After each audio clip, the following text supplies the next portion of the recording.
Ladies and gentlemen, welcome back to another episode of This is Africa, the podcast. And today, folks, we have a gentleman that I have never personally hunted with, unfortunately. Hopefully that'll change in the future. But he is, one might say, a jack of all trades. He is a long-standing Zimbabwean professional hunter with years and years of experience. He also is a snake expert, folks, one of Zimbabwe's leading snake experts. Also, he does some sort of canine work with dogs, which we will hopefully find out a little bit more about too. He is, folks, Ross Johnston. Ross, welcome to the This is Africa podcast. Andy, lekker man. Lekker to be here, thanks.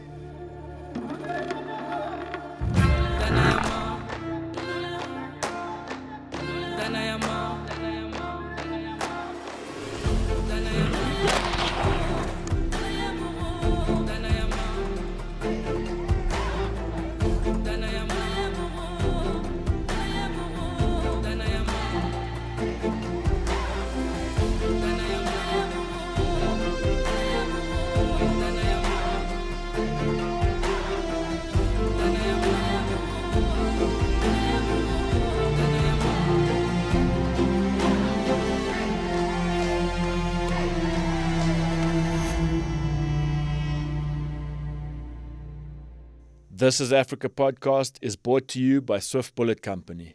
Bullets without equal. Ross, I guess we can start. You qualified as a Zimbabwean professional hunter. At what age did you know that you were going to be a hunter? When I first started, Andy, it was, give away my age, but quite a while ago. I actually didn't know I wanted to be a hunter. I got into the industry straight out of school, into a photographic camp. And I didn't really know much about the industry then. And then from there, I decided that I wanted to go into hunting, because I grew up hunting as a kid.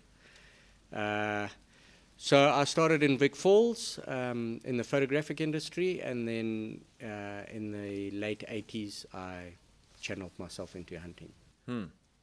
So you had obviously your guide's license, which is quite similar to the professional hunter's license. No. I started straight out of school. In the Falls at a photographic company, and that photographic company did both. They did hunting and photographics. So I helped build the photographic company, and then did a little bit of hunting out of the hunting lodge. This is way back. I don't even think you were born. Tell me, what for you is the main difference between guiding and hunting? Look, some guys can switch off, and some guys can't. I'm lucky enough that I can. In terms of switch off, what do you mean? In terms of turning over to totally photographics, so you don't even bring up or don't even talk about the hunting side. And then the same with on the hunting side, I can also tune into photographics for if there's observers or people that are interested in birds and that sort of thing. It's not just all about hunting. So I do both. I do photographic private guiding. And hunting, but obviously hunting is my main source of income. Yeah. And what do you enjoy about photographic guiding? It's relaxed, It's relaxed. You don't have to produce. A guy that's coming out to hunt, you've got a little bit of added pressure to produce what he's come out to look for. Okay. The photographics, you can stop and talk about an ant and a bird you don't have to find a kudu, and you don't have to find a buffalo, and you don't have to find an elephant. Lots of other things to talk about. So I enjoy both, but obviously I've channeled my main source of income and my main career is on the hunting side. Okay. Yeah. So it fascinates me that you do both, because I also enjoy both. I'm not nearly as knowledgeable as you are. I'm in the process of getting my professional hunter's license. But in Zimbabwe, to get your professional hunter's license, you also have to know a lot about the trees and the birds and the grasses and the ants and absolutely all that stuff, which is what I'm, I guess, working on at the moment, because I'd say my hunting knowledge is pretty good because I've done it for 18 years. But my Fauna and flora. and Latin names and Yeah. all that stuff. I mean, I know lots of things about things, but I don't know the scientific side of it. Do you know what I mean? Yeah. And that's one thing I've heard about you is you're very good with that stuff. Yeah, to an extent. It's same as a lot of hunters. You lose a lot of, especially the trees, but the birds and the reptiles and the mammals, it comes with hunting. So when you are hunting, you are listening to different birds and looking at different trees for different feeding habits of the animals and that. So I would say on the guiding side, the smaller stuff you get more involved in. On the hunting side, the trees and the birds and that should come naturally because you're involved in that sort of stuff anyway. But you're talking about the termites. The termites and the slugs and the snails and the spiders and the scorpions and all that sort of stuff. Most hunting guys shy away from them or just skirt around them. But I'm one of those guys that like to mess around with them. So. Yeah. When did the fascination with snakes start?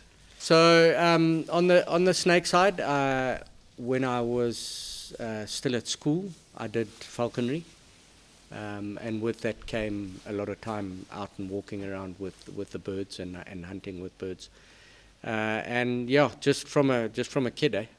So it's not only snakes; it's all creepy crawlies, so spiders, scorpions. I've had just about every single one we get in Zimbabwe as a pet. Not that they're pets because they never become tame, but it's just a lot of people have got a fear of them. I don't, and I like to educate people on not having that fear. It's all about knowledge. Knowledge is power. So do you have what do you call it, an aquarium of these things? So no, I don't.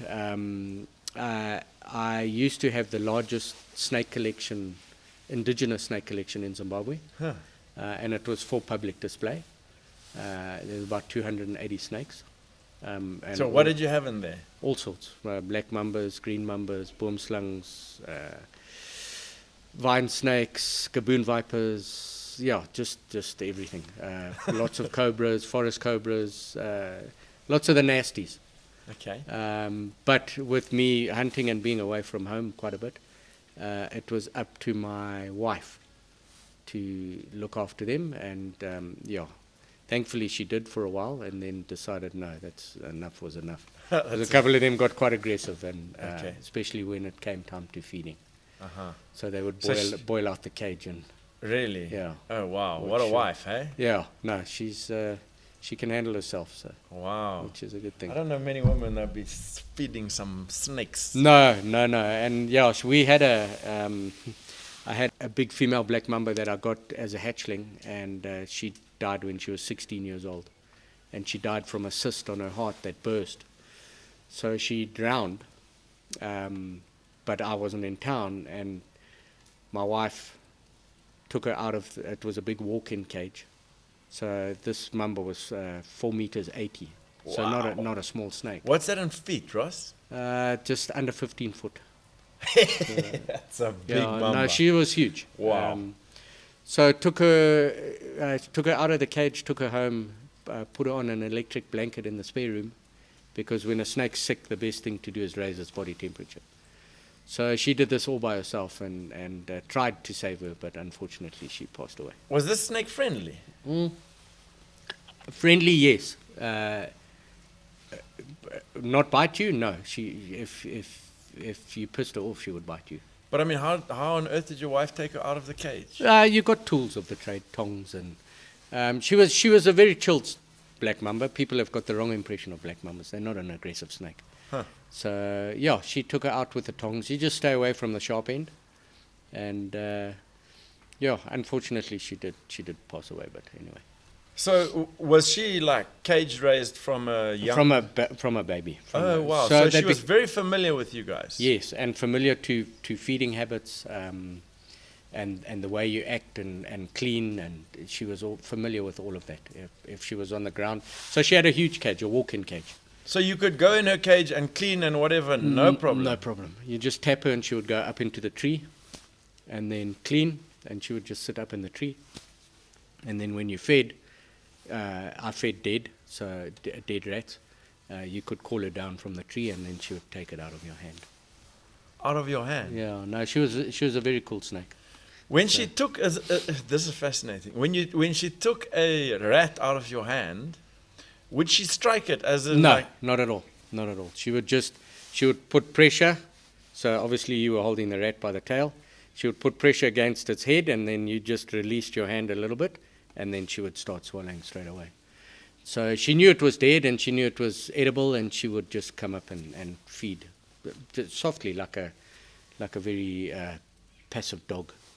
Take it out of your hand. That is fascinating. Yeah, she is very cool. So, but you say black mambas are not aggressive. I have had them come at the car. So, what does that mean? Yeah, so it's like anything. It's fight or flight. So if you all of a sudden right on top of them, their instinct is to fight.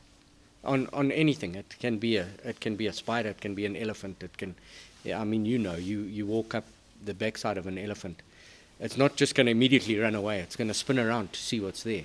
It's the same as a snake. If it gets a fright all of a sudden, it's immediately on its back foot, and its form of defense, whatever it is, a hood or a gaping mouth, or to hiss or to strike out. So yeah, it's just being an animal. Just being. Black mambas are fascinating. They have the ability to. I've seen it where they rise up almost the entire length of their body standing. So yeah, two-thirds of their body they can lift off the ground. 2/3. So yeah. Because I've seen it before when they're over the road and you come around the corner and they just kind of lift up and go backwards. As high as the car, yeah. Yeah, and then back into the bush. Yeah. So it's just that snake getting a fright. If you'd seen it 10 meters ahead and stopped, it would just carry on doing what it was doing. I've also seen one going at a very fast speed before, mamba. Oh yeah, no, they across can the move, road. It almost looked like it was in the air. It was Yeah. like, it was the weirdest thing I've ever seen. It looked like it was floating. Obviously, the tail end was still on the floor. Yeah. But how fast can a mamba? No, it's a long snake and a fast snake, and not a very thick snake. So they're quite light. Andy, I don't know. If one really wanted to chase you and grab you, you wouldn't outrun it. That's for sure. But yeah, in terms of kilometers an hour, 30 k's an hour. Yeah, I don't think. Yeah. And if a mamba, I know, sorry, I'm sticking on the mamba for a minute here. But if a mamba hits you with a big venom, how long are you anticipated before you go to heaven? It depends on a lot of things. It depends on how you react. If you run around like a chicken with your head cut off, yeah, it's going to react a lot quicker. Because your heart's pumping faster and whatever. Because your blood's going everywhere. But if you calm, and so there has been a couple of records of PHs being bitten by. One was a guy in a blind in South Africa, and I'm sure you might know him, Paul Stones. Yes. Yeah. So Paul got bitten in South Africa by a black mamba in a blind, and he just saw the tail going out. So he jumped out the blind and he saw it was a black mamba, and he was cool, calm, and collected, and managed to get to hospital. By the time he got to hospital, he was in a bad way, but they put him on life support, and yeah, he walked out of hospital. How many days later, do you know? I don't know how many days he walked out, but there was a kid in Bulawayo that was 5 days without any antivenom. 5 days on life support and walked out of hospital. So life support is where they keep your heart pumping, keep you breathing by machine, I guess, yeah. and then keep your machine. lungs going. Yeah. What else keeps going? Just those two things. That's all. You just have to keep your blood pumping, your heart pumping, and your breathing. Because it's neurotoxic? Yes. That neurotoxic correct. venom attacks your nerves, and your nerves are the things that make your heart pump and your ability to breathe. Your body to breathe without thinking and all that stuff. Yeah. Okay. So life support. So if you quick and calm and cool and get onto life support, you should walk out of hospital. Really? But yeah, to You've give got it to time. quickly, though. Yeah, to give it time, I don't think anybody can give it time. Okay. Yeah. Because you hear stories of you got 1 hour or whatever. No, if you're a big oak, it's going to take a lot longer. If you're a scroll oak, it's going to be a lot quicker. Yeah. So it just depends on your metabolism. I'm short and kind of thin, so that's not good, huh? Well, you're not that thin, but Putting on a bit of cheese these days. In my old ancient Your wisdom. old age, your American age. That's hilarious. You call me out like that. Anyway, I hope to get taller at some point.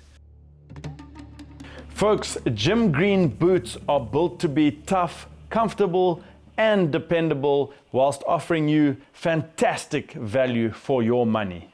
Made in South Africa using locally sourced materials, they support local jobs while building a durable boot for people who spend their time on the farm, on safari, or on the job site. And they also happen to run a Boots for Rangers donation program, and over the last 4 years, they've donated more than 10,000 pairs of boots to wildlife rangers protecting Africa's wild places. Visit jimgreenfootwear.com to get you a pair, and folks, you will not regret it. Gee, so that's the old black mamba, hey? But people do, I mean, people have a serious fear of snakes. Yeah, that's one big thing when fear. clients, get hold of me and ask me to book a hunt or whatever. They're like, hey, please make sure there's no snakes there. Yeah. And I say, listen, man, there's snakes everywhere. Yeah. But the thing is, like you say, 99, probably 0.9% of the time, they get out of there. And you don't see them often. No, you don't. No, you don't. I mean, you think back and try and write down how many times you've seen a snake on a hunt, or how many people you know of, trackers included, cameramen, game scouts, whatever. How many people have actually been bitten by a snake on a safari? It's very few. You say that, but I do, when I walk around the bush, I do pay attention to where I'm standing, because you can easily stand on a puff adder if you're not paying attention. Do you know what I mean? Like, yeah, but you're an electric pickaninny. You dance around all over the place. So you're active. You don't stand in one place. I remember once I think it was like October, and we were hunting in Makuti Hills there, following buffalo. And, as we do lost tracks, and the trackers were looking for these buffalo tracks, and sometimes it takes half an hour, as you know, maybe even longer, depending how desperate you are to get back on these tracks. And I saw a little bush, shady bush, and I thought, I'm going to crawl under there and have a little naparoo. And as I went under there, I was like about to stand, but I just saw a little bit of movement. And I noticed there was a puff adder there, and I was about to stand on it, and I went from about to stand forward to jumping backwards very quickly. Yeah. And that's one time in many years, I guess. Yeah, no, it's not a lot. You ask any PH or even on photographic guiding, there's not a lot of encounters with snakes. And on the snakes, which is the most, let's say, what's the most placid, dangerous snake? The most venomous snake in Africa is not a mamba like everybody thinks. It's actually a boomslang. And so the most venomous, answer to that question, venomous placid snake is a boomslang. Okay. Yeah. And the boomslang is for a direct translation, because that's an Afrikaans name, is a tree snake. Tree right? snake, yeah. Yeah.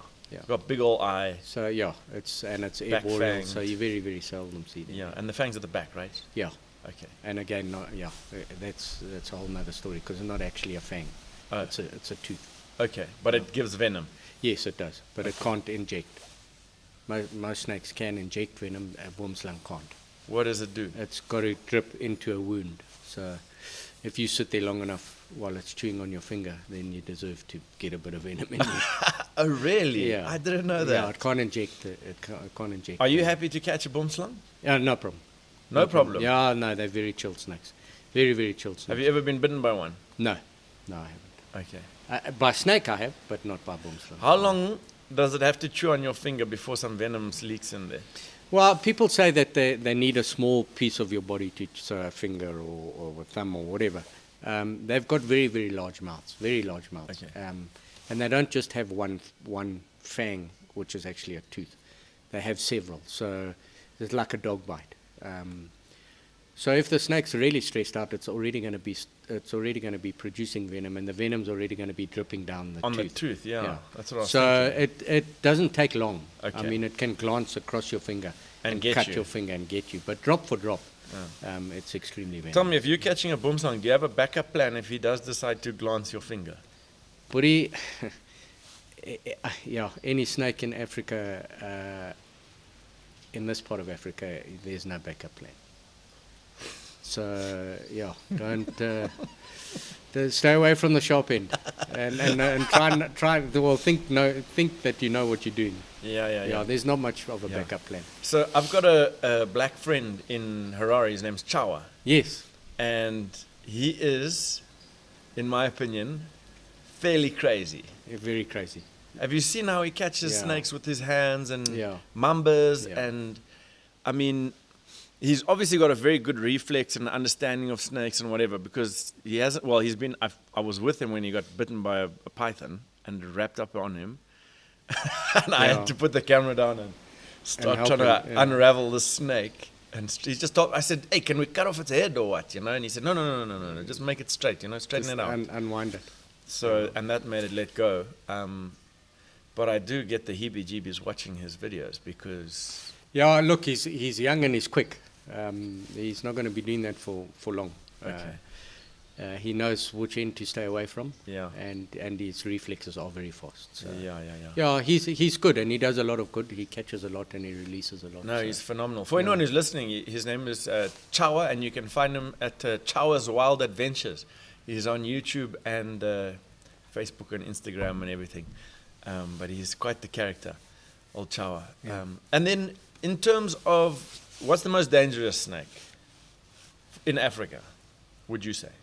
It is a boomslang, but if you're going to get, I would say, so 75% or 80% of bites in Africa are by puffedders because they're slow and lazy and Okay. and again it can be fatal. But yeah, the most dangerous one is the one you're messing with at the time. As long as you stay away from them, they don't like I attack said, you. no, Yeah. they're not Yeah. aggressive. If you're trying to bludgeon them to death, they're going to become aggressive. The puff adder, although you say it's slow, it's sluggish and whatever, it doesn't move a lot because it relies on its camouflage, right?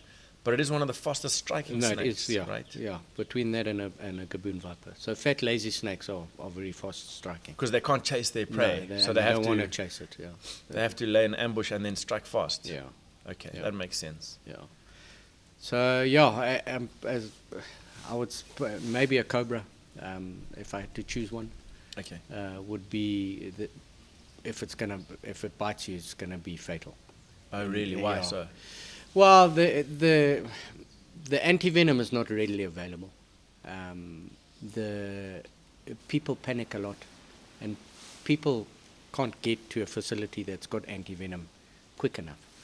In Africa, I'm talking about. Yeah. So yeah, if you do get bitten by a venomous snake and you can't make a plan to get to a hospital or a medical facility that's got antivenom, a lot of our medical aid, the flights, the Mars and the ACE and the carry antivenom now. Oh, So, really? yeah. Oh, that's good. So that's one good thing. Oh, that's a nice thing Yeah. for a client. So if Yeah, you do yeah. get whacked or whatever, you Yeah, can always... and they're also up on knowledge on snakes. It's and snake bites, which is a good thing. Which Yes. it's not a common thing in Africa. I guess for your clients, it must be quite reassuring. I mean, especially for those who are maybe afraid of snakes, that you know so much about snakes. No, they shit themselves even more because every time we see one, I want to bail out and go and grab it, and they're like, "No, leave it alone." So no, it is. I mean, it would be. If I'm going to be bitten by a snake, I'd like to be with you. Yeah. You know what I mean? Well, if you're going to get bitten by a snake, it will probably be with me because we'll be messing with it instead of leaving it alone. No. Yeah, that's fascinating. Most people want to stay away from snakes, but you like to play with them. Yeah, I do. I Yeah, do. yeah. I like But you to- understand them, I guess. So. How long have you been hunting now, Ross? So I'm going to give away my age now. I got my full license in '92. So what's that? 35 years. Wow. I got a restriction in 1990 when I first did my my license. Like I said, I didn't really know which direction I wanted to go, so I bounced around between hunting and photographic operators. Okay. So I did my appyship in the Falls with quite a well-known guy. He is involved in a lot of the elephant culling, or was involved in, and still is actually. He's just done a big one in Sabi. Okay. Adrian Reed. Yes. So I was Adrian Reed's first appy. Okay. It was quite an eye-opener. Yeah. Straight out of school. Thought I knew everything. Uh-huh. Um, Why was it an eye-opener? he was a tough taskmaster. Hey? Okay. Well, for those of you that know Adrian, a tough, aggressive taskmaster. Oh, really? Eh? Yeah, Is he quite so I quick got on the old valve? I got a few claps if I was doing the wrong thing, which was a good thing because You learn fast. Yeah, I take my hat off to him. I learned a lot from him, Uh-huh. and I enjoyed my appyship. What were some of the most memorable things that happened on your appyship?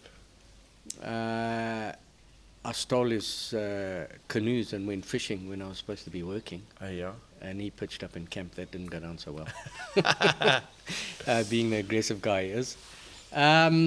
So he was just leaving national parks when he started this photographic come hunting camp type thing. So we did a lot of PAC up in the Falls.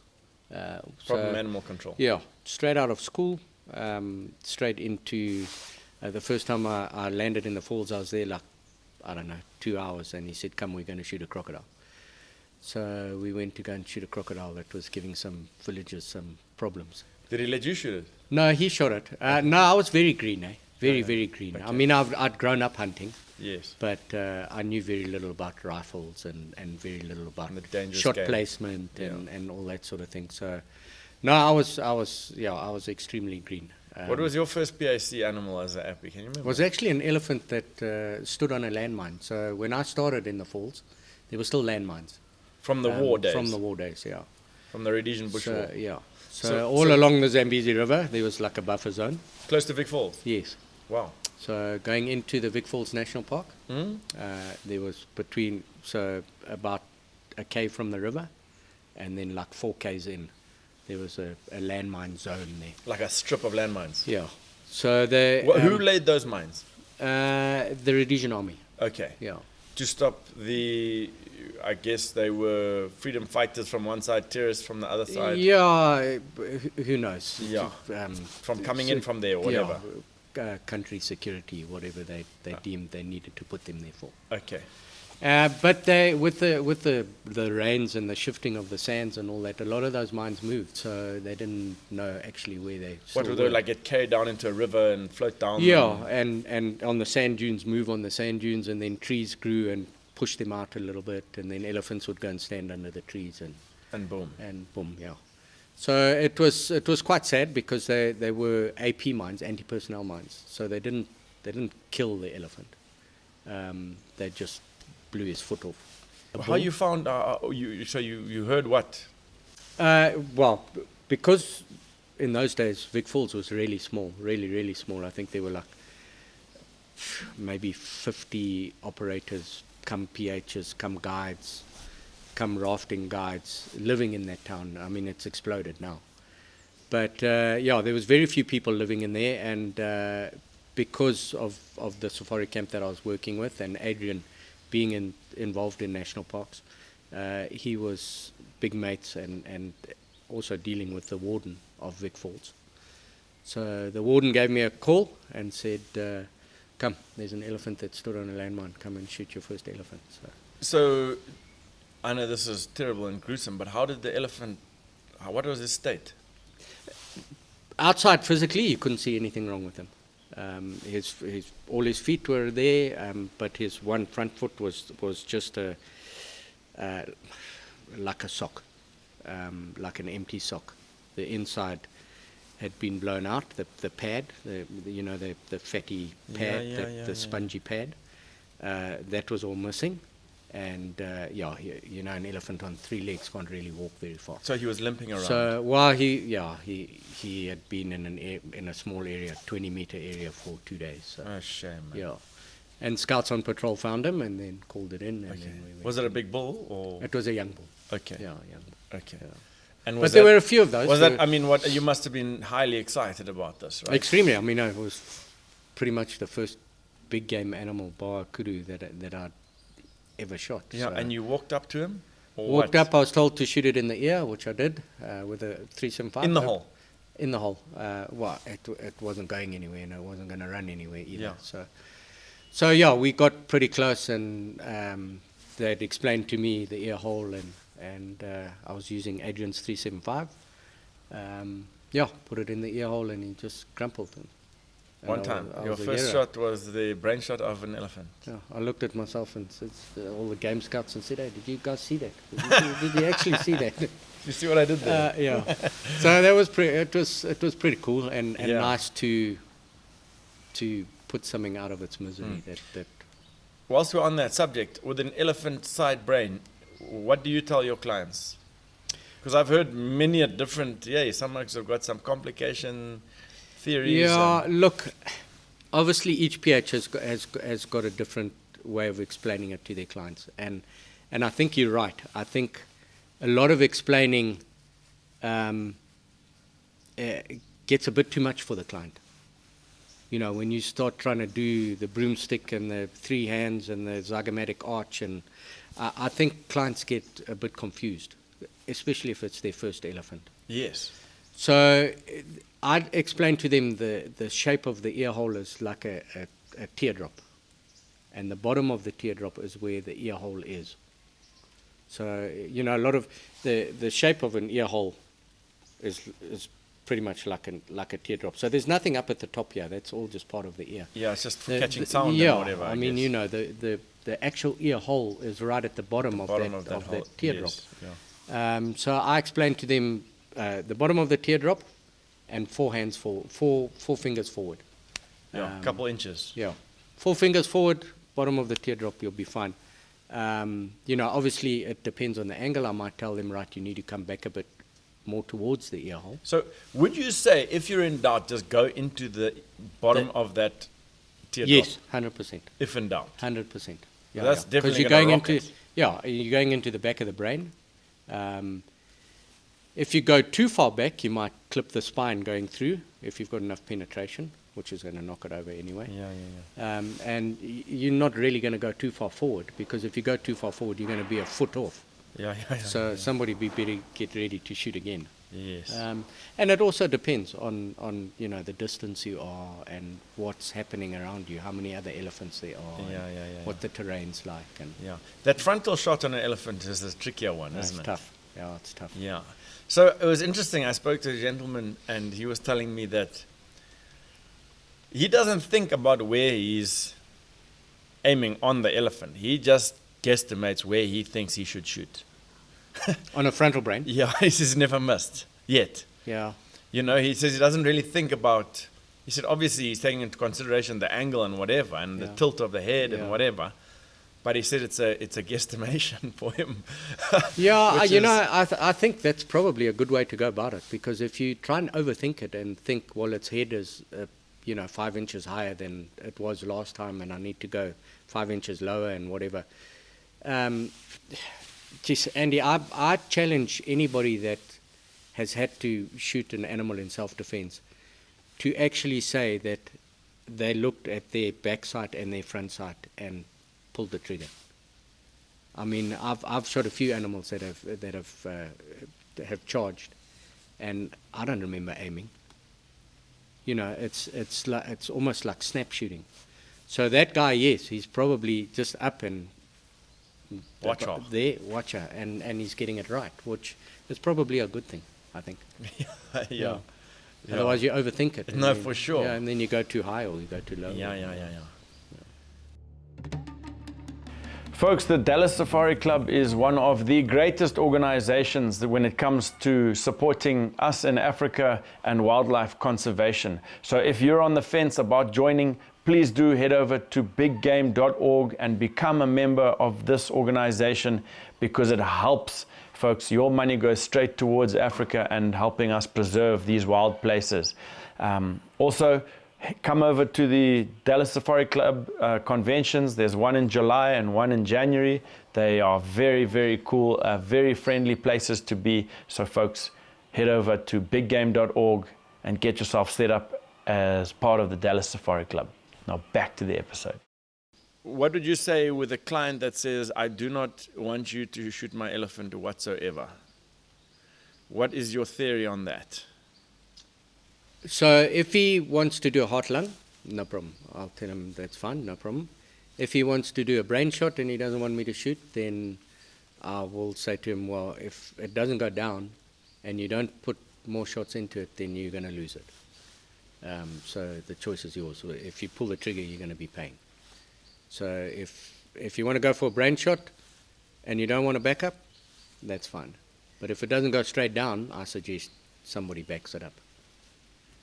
Have you ever had someone say, under no circumstance? I've had a few guys, and then I persuade them to do heart lung. Okay. You know, the heart lung, if you cool and calm and don't rush it, it's not a hard shot on an elephant. It's a big target, and if you get close enough, there's very little room to mess it up. But on a brain shot, yes, 100% you need to. Because I think it is. I think it's only once you've hunted a few elephants that you realize it's really an animal that, in my opinion, can validate having both the client and the professional hunter shoot. I mean, the client shoot first, but the professional hunter back up.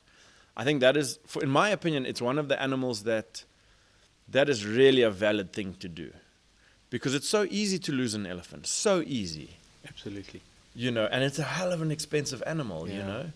Yeah, I think what people, the conception that a lot of people have is that it's a big animal and it's not going to be able to move very fast. I mean, you shoot those things, they can disappear extremely quickly. And they can go forever. Yeah, Distance. and being thick-skinned, that they don't bleed.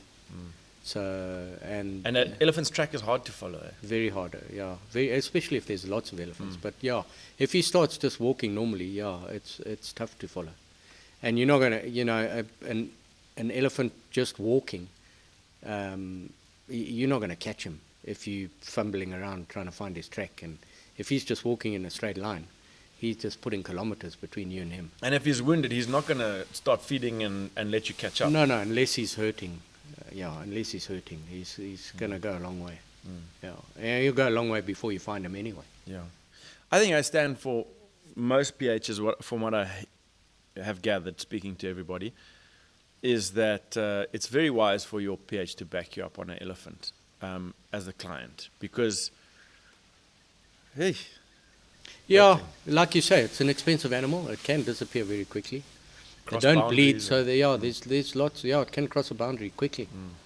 18 kilometers an hour just at a normal walk, and we walk 5 k's an hour. So if even from a vehicle, if you see an elephant at 400 meters and he's just walking normally, if you dawdle and get out and grab gun belts and you're not on the ball and you don't take off at a fast pace, you won't catch him.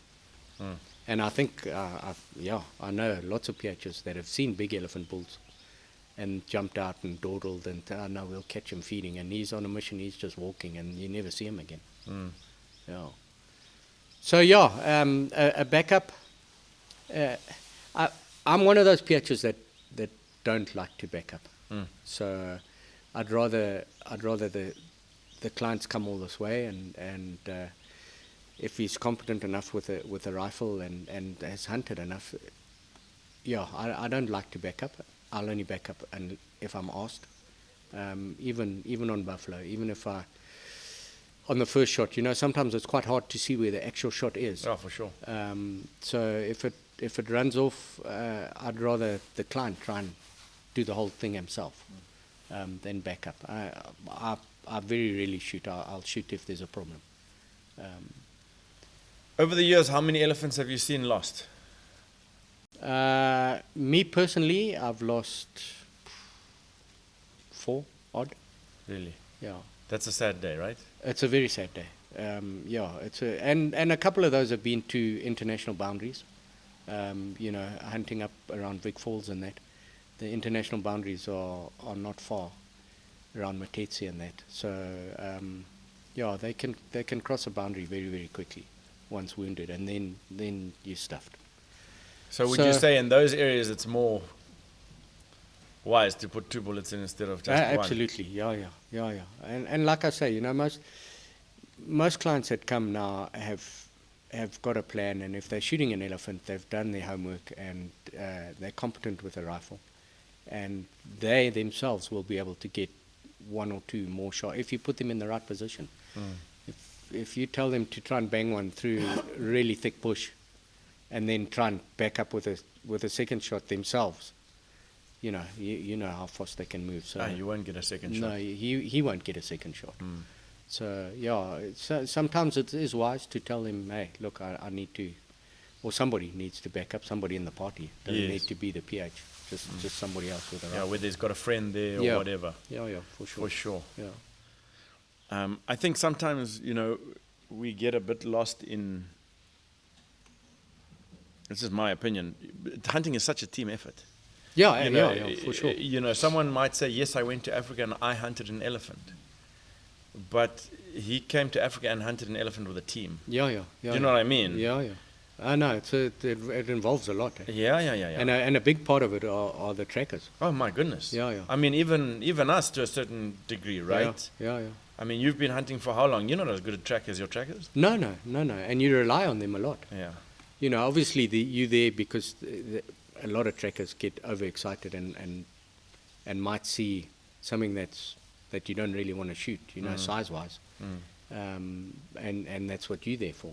But yeah, their job is probably a lot more important than ours. Yeah. No, for sure. And it depends what country you're hunting in as well. Because I know in South Africa and whatnot, you don't do a lot of tracking. I mean, most of the hunting there is spot and stalk. Yeah. Whereas here, I mean, we do spot and stalk plains game, but the dangerous game is predominantly tracked. Find a track and get up. Yeah. Yeah. So the trackers work from the beginning to the end of the process, whereas the trackers in South Africa tend to work more when there's a wounded animal. Then they come into the fore and loading a game and caping and doing. Yeah, I tell you, when a tracker comes into his own is when you've got something that's lightly wounded. Yes. And that's where they're really vital, right? Yeah, and you find that animal at the end. Then he's done a big job. That's when especially with like a wounded big animal, maybe like a leopard or lion or elephant, when they track that thing down for 3-4 days, and then you end up getting that animal. And there's a chance of them getting chewed. Yeah, that's when that tracker gets our big tip. Yeah. Well, especially when he's in front. Yeah. When he's in front and he's going to be the first at line of fire. When you have got a lion or a leopard or a buffalo, that's when they do their job properly. Yeah. The eyes are pretty important too, right? Yeah, for sure. How old were you when you qualified after your apprenticeship? So I was 23. Okay. Yeah. So I got a restriction at 23, and then I lifted it at 24. And where was your first posting as a professional hunter? Where was your first job? I was working for a guy that in those days we still had private ranches.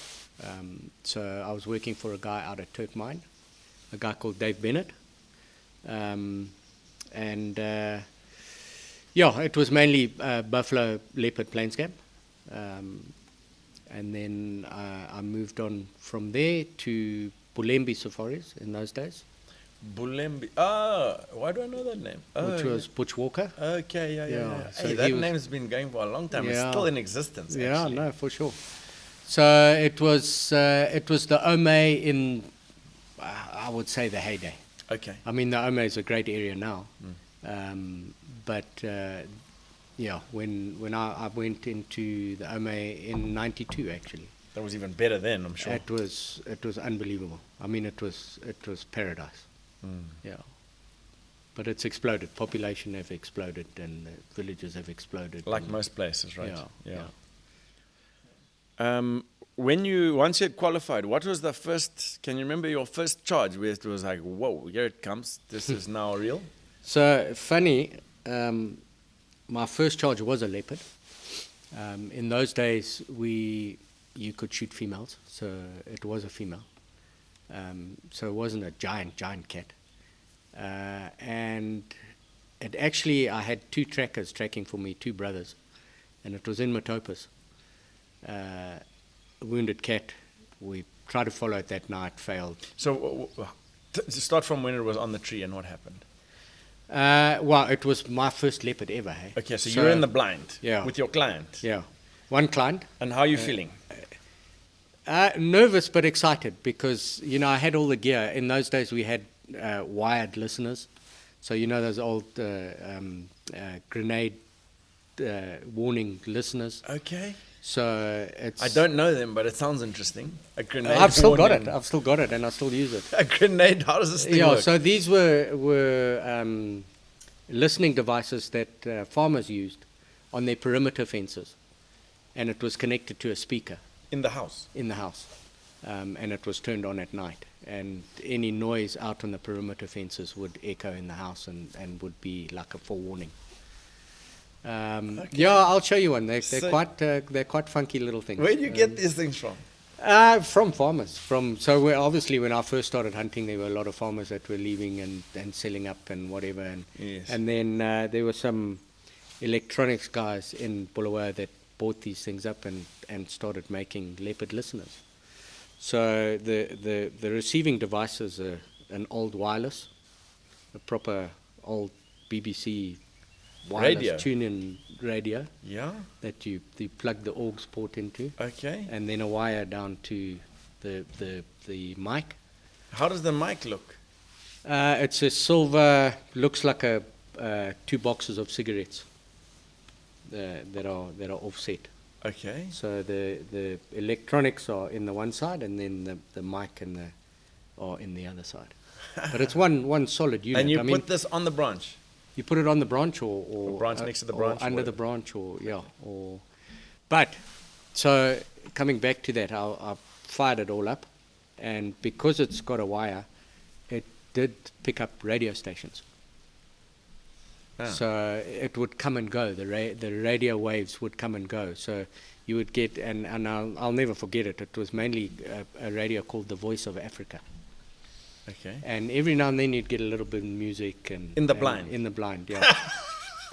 It's not ideal. No. Well, you've got earphones on. Oh, there. I see. Yeah. I see. So you've got the leopard like is a disco, yeah. No. So the first time I had it and I had them in, I thought there was a whole bunch of villagers walking down the road. So I whipped them out and I'm standing up looking over the blind, looking for all these people that are singing and making a noise around my blind. You forgot you got your earphones in. Well, I didn't realize. It's the first time I'd used one. So nobody had told me about it. So I worked it out for myself. Oh, I It see. was coming in and out, in and out. And then you're like, this is funky. I'm getting some music from the bait. But let me tell you, when you use them, and a lot of guys that did use them will tell you, if there's a mouse running down at the bottom of the tree, it sounds like a 200-pound leopard. Oh, really? Oh, no. And then your heart jumps out of your chest into your mouth because now you think the monster's arrived. And you start tapping your client. Yeah, you say, get ready, and then you put the light on and there's nothing there. It's just a mouse skittling around. You can't even see anything. Yeah. So you had to learn between the different sounds, honey badger sounds and civet sounds and mice running sounds, because it was very sensitive. Yes. Anyway, the leopard came in. Okay, wait, so you're in the blind now. You're listening, and so you heard him coming, and you knew it was him, or what? Yeah. Once the feeding started, it was just a very loud noise. I didn't know it was a leopard. It was just, it blew my ears out. Heart jumped in my mouth. Now I have to try and hold the spotlight. And in those days, you didn't need binoculars or anything. So now I'm holding the spotlight, and I'm shaking like shit. I'm sure. Yeah. So now I'm trying to hold the spotlight and put my hand on the top to stop it from shaking. Yeah. I know the feeling. I've had to, before, hold my hand to press the record button on my camera. Yeah, because it's exciting. It's very exciting. Because you sit there quiet, listening, kind of anticipating, thinking, it's probably not going to happen tonight, but we'll come back tomorrow. and then all And of then a sudden, it's there, and you're like, ooh, yeah, and your heart just starts racing. yeah. So I put the light on, was shaking like hell.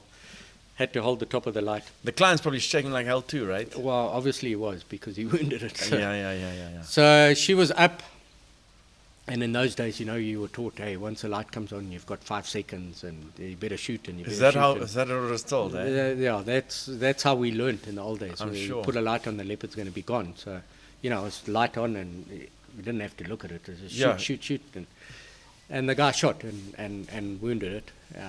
It took off. We tried to follow it that night. No luck. And what terrain are you in now? So in Matopus, so in the granite copies. Oh wow! So Rivers boulders and granite and boulders. oof, And, not ideal. Riverine, no. So quite thick. We followed it that night. No luck. Went back the next morning, and I had 2 brothers tracking for me. The main one's name was Smart, and I forget the other guy's name. But it was the 2 brothers, and Smart was my main tracker, and he was with me, and we were going slowly. And Good tracker. yeah, very good, from Shangon, so from that side, Cheredzi side. So yeah, born into that sort of stuff. Slow and methodical, and we were following the blood drop by drop. And What weapon are you carrying? I was using a shotgun. In fact, a very short, double-barreled shotgun With some buckshot. with buckshot in it. Yeah. Nickel plated or just lead, guys? No, just lead. Whatever we had was thrown in there, and obviously things have evolved now. So, but it was no. Actually, I lie. I was using a semi-auto with SSG, which are the cardboard rounds. Cardboard? Oh, the Yeah, cardboard wad. The cardboard. No, the actual round was cardboard. Oh, jeez. Yeah. That doesn't sound good. Yeah. So I'll tell you what happened in the end. Okay. I looked for the brother, and he was gone. So I said to Smart, "Where's your brother?" And he looked around and he said, "I don't know." And as we were talking, we heard this yodel round the corner of the kopje. And his brother had snuck off to go to the loo or whatever, and the leopard jumped on him. Oh, wow. And that was my first. So then what happened? They didn't leave us there?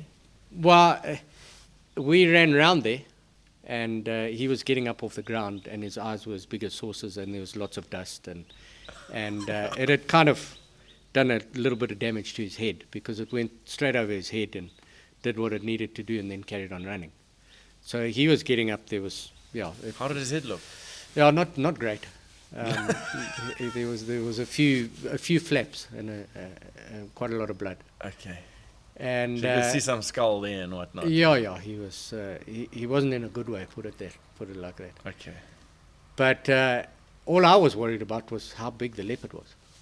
Well, obviously he's going to tell me it was the most giantest thing he's ever seen in his life, Because it just rubbed him over. Yeah, it rolled him over and so we didn't have anything with us to bandage up his head or anything. We didn't carry any first aid kits or anything. So we washed it with a bit of water, bundled him in the car. Being so close to town, we took him to the closest clinic and left him there and went back to follow the leopard. So they were left there patching him up and trying to get all his skin back together. I think the leopard had some in her mouth still. Oh, was there some missing, eh? Yeah, there was some bits and pieces missing. So, but yeah, he came out of it looking fine, looking maybe a little bit prettier than when he went in. He had a facelift. Yeah. And so we went back and decided to get some dogs. So we just got some village dogs. Just some, I think we got 4.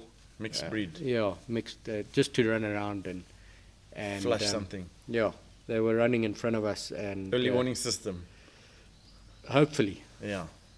We actually lost one dog because we didn't lose it. We lost it when the leopard charged. It decided, I'm out of here. I'm not sticking around for this shit. So it left the party. And Never to be seen again. No, we found it the next day. Okay. We went back and found it the next day. Okay. But So now you're following with the dogs? And then the one dog spotted it and it charged. And all the dogs bombshelled because they weren't gonna fight it. And it was quite nice because there was quite a big structure, I'll never forget, it was in front of me, and the leopard had to come over that. What structure is this? Like a fallen down log with some branches growing on it and some shrubbery. So there was some it stuff between you and him, eh? Yeah, it couldn't come flat out. It had to come over that to get to me, which slowed it down a lot. And you could predict where it's coming over and Yeah, so I smoked it with the shotgun in the face? in the face and rolled it. I didn't kill it. And it was rolling around trying to get back up again. And then I went to smoke it again. And those cardboard cartridges, when you fire, they open. And now it was too long to eject. So in a so semi. explain this to me. So sorry. So most shotgun cartridges, they Crimped at the front. they crimp in the front. Yeah. So these are not crimped in the front. They're crimped, but they're crimped with the cardboard. So they fold the cardboard in on top of the pellets. Mm. So when you fire, that cardboard pops out. Yes. So like a flower. Same like the plastic does. Yeah, but a lot of that plastic blows off. Ah. This cardboard doesn't blow off. It just opens. Yeah. So it just opens, and now it was too long to eject in a semi-auto. Oh, I see. So- Out of where it goes in, yeah. So I mean, out of the comes chamber, yeah. it was too because it now had expanded. Jeepers. It was too long to eject. So you've shot once and now it's jammed. or Now what? it's jammed. Oh. It's jammed with the cartridge sticking out the chamber. Oh. So I had smart with that double short shotgun, and we swapped out quickly while she was rolling around on the ground, and then I managed to put another one in, and so the client wasn't even with us. You know, we had taught, don't take your client, leave him back at the vehicle. So we had one Eaton tracker, one jammed shotgun, And one leopard down. and one leopard down. Yeah. Jeez. So That was your first leopard hunt? first leopard hunt, and according to the guy that got bitten, it was a giant. And when I walked up to it, it wasn't that much of a giant. You put him in the So- cooler box. Yeah, well, not quite, but yeah, it was. It's an average sized female. Yeah, Yeah. it was a female. Yeah, it was a female. How so- much easier it was to hunt a leopard back then when you didn't have to. I mean, it went from you could shoot any leopard, male or female, or even small leopard, whatever. Yeah, just a didn't matter, leopard. yeah. It's a leopard is a leopard off the Yeah. quota. Your government assigned quota. Then it went to males only. Yeah, Now it's gone to males only over the age of 4 or something. 5. 5. Most areas 5. Yeah. Most areas 5. Yeah. Is that age of 5? Is that a Africa wide rule or is that a Zimbabwean rule? No, I think it's creeping more and more into Zimbabwe, and more it's coming out of the conservancies. So it's 4. So what? It's not every area that is 5 years. No. It's actually 3. So who decides this? Is it the government or is it the area holders or? So the actual age is decided by the government. The what they deem as minimum. the exportable age. Okay. 3. Oh, that's the exportable That's age. the exportable age. 3. So what's the difference between an exportable age and the age that a conservancy wants you to shoot? Bigger cats. So you're not shooting young males. Yeah, You're I letting get them grow it. out. The age is different, but I'm just saying. So say if a client shoots in a conservancy, say it's 6 years or whatever, or 5 years, right? Yeah. But he shoots a 4-year-old. It's still exportable, but Okay, the 'cause it's the conservancy Is going to penalize the PH, might penalize the pH. or not might. let him come back, Yeah, or must take your client or somewhere not else, let him or, shoot a leopard again, or something like that. or have a fine, or Yeah, it's just, each wildlife area has their own rules and regulations. You've hunted on a lot of them, so yes. and for the most part, it benefits the conservancy.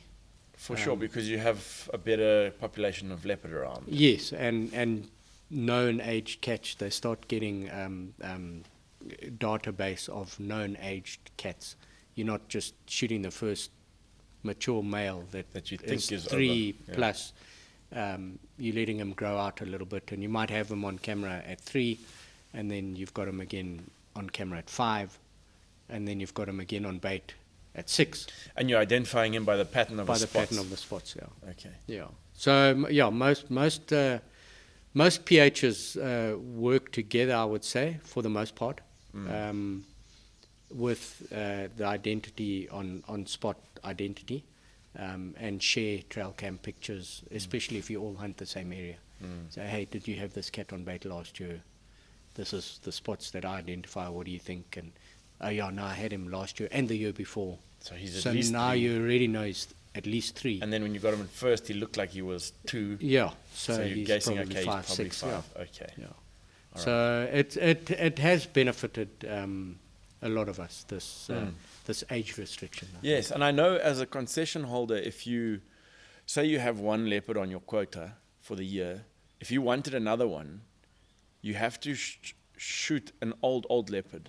So that, and then when you apply for your second one, you can say, check this one we shot. He's super old, which means we have lots of leopards around.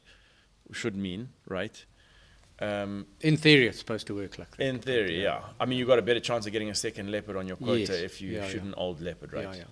If you shoot a young one, you're Definitely not going to get it. and you'll probably be cut. Yeah. So cut if one you- from yeah. If you've got 2 on quota, you'll be cut 1. Yeah. So it's better just to continuously shoot 4-year-old cats or older, and not have that guess of, well, I think he's 3, and he might not quite make 3, according to whoever ages them.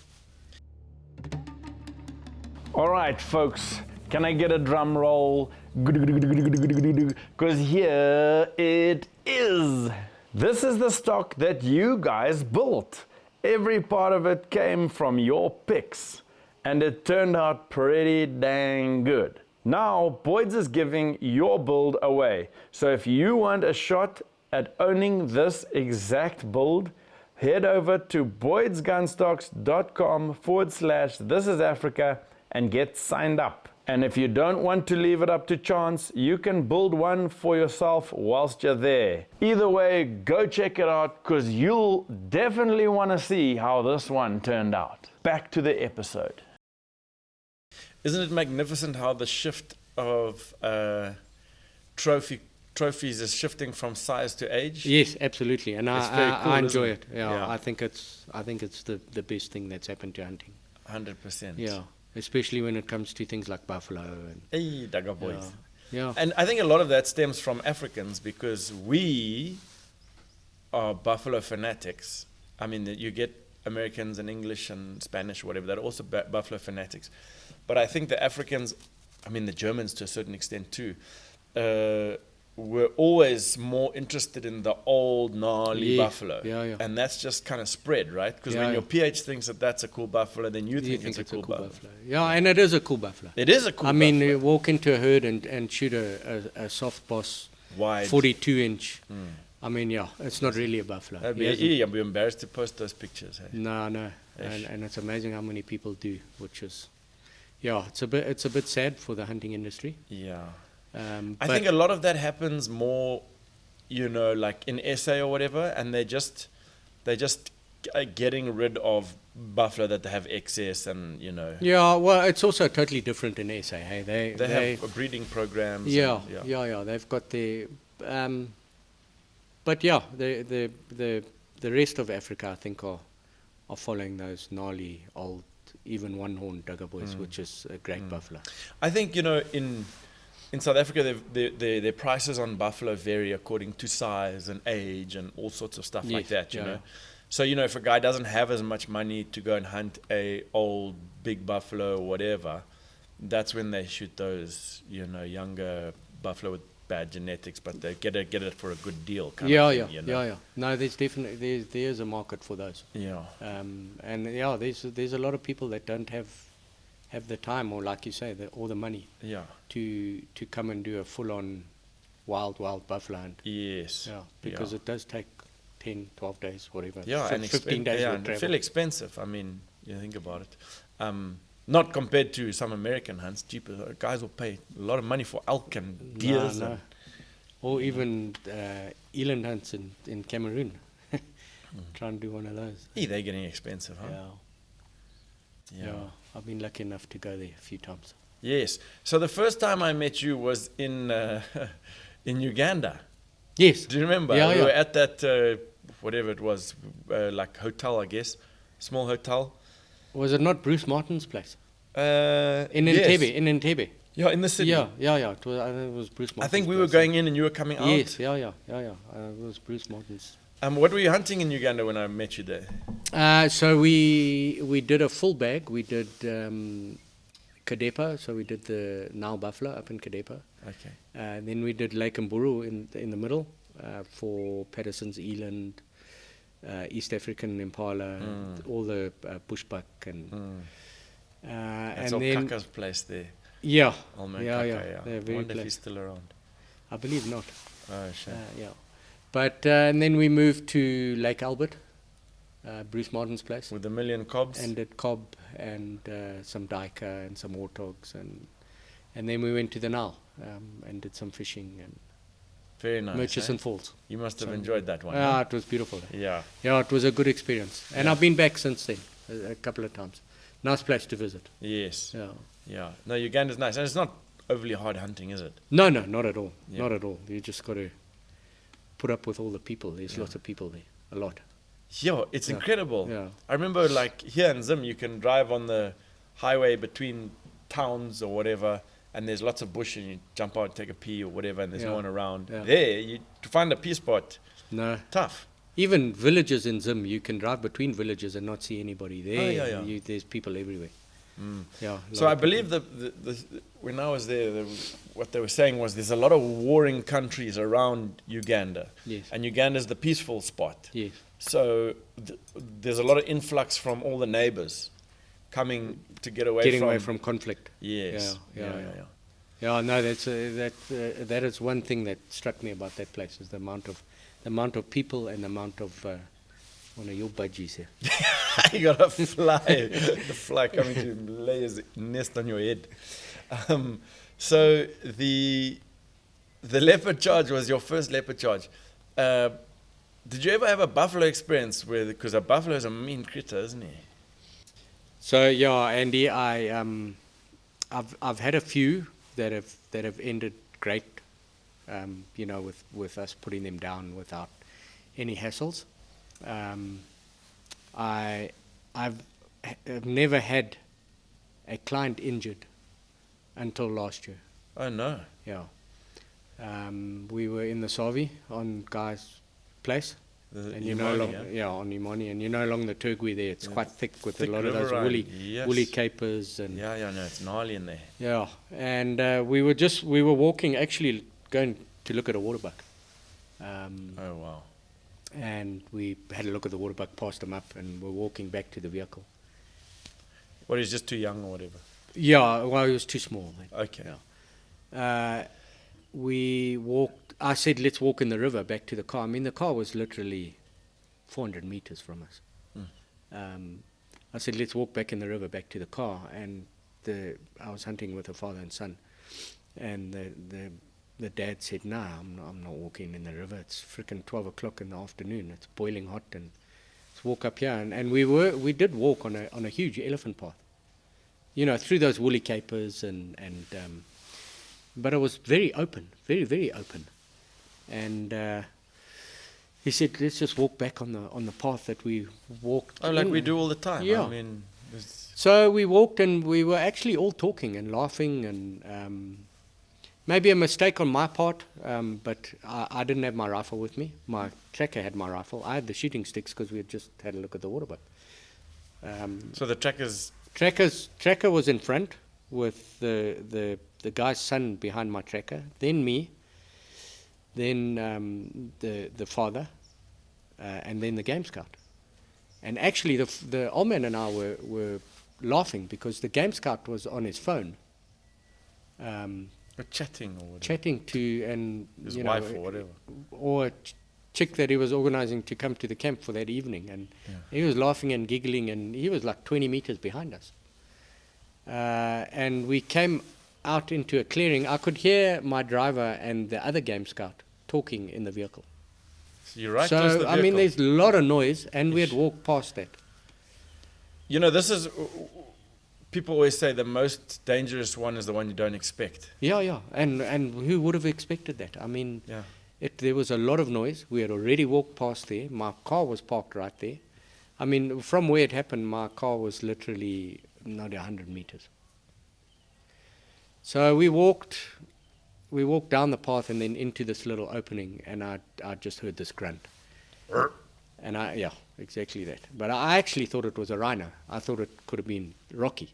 You know how Rocky runs up and down that river. Yeah. So I thought it was a rhino. So I started backpedaling, and so now we're on an elephant path, and we've got woolly caper bushes on both sides of us. Yeah, that thick, thorny. So that thick, scrubby, thorny that you Tangy. can't go through. No. You can't even get into it.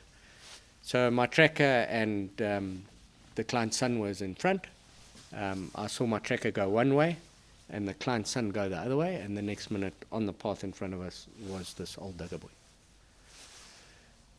I mean, literally 2 meters in front of me. A tank. Yeah. And just running balls to the wall.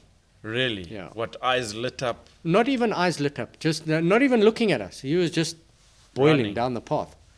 So there was nothing I could do. So I just sucked up against the woolly caper bush.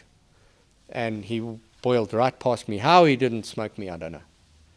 He went right past me on an elephant path. You know how wide an elephant path is? Yeah. 2 foot. Yeah.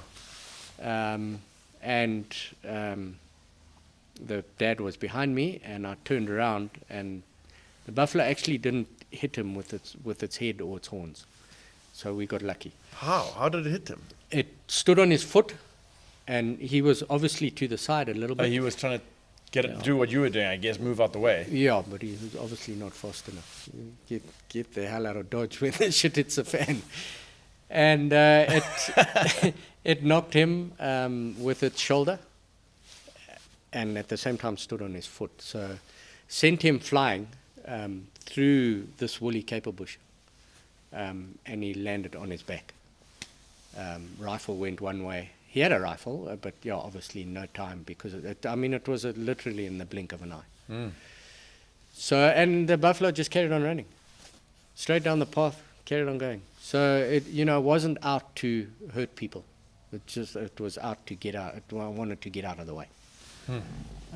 So can I say it was a charge at people? No, it was But that grunt is. Yeah, you think but it was it's just getting a fright. If it was just my tracker and the client's son in front, they just stepped to the side and it just carried on going. You know, like when you're hunting them in a thicket and they get a fright and they just run. Yeah. And that's what happened. It just ran. In your direction. In our direction, obviously. It was probably having a nap or something. Because, I mean, to not hear you guys coming and you not hear the vehicle and... No idea, but it was... I mean, the vehicle was almost parked right on top of it. And we had walked past it and walked back now. How did his horns look, by the by? No, it was a nice old digger boy. Is it like worn and... Worn down proper, one that you would shoot in a heartbeat. Wow. If I'd had my rifle, could I have been able to shoot it? Yeah, but it probably would have ended badly, because it probably would have run straight over us. Or stunned it and left it standing in amongst you all. Yeah, well, it was so close, its momentum, it would have knocked me over, for sure, if I stood and tried to smoke it. But I got to the client. He landed on his back, so he got wounded really badly. Okay. And then he was coughing up quite a bit of blood.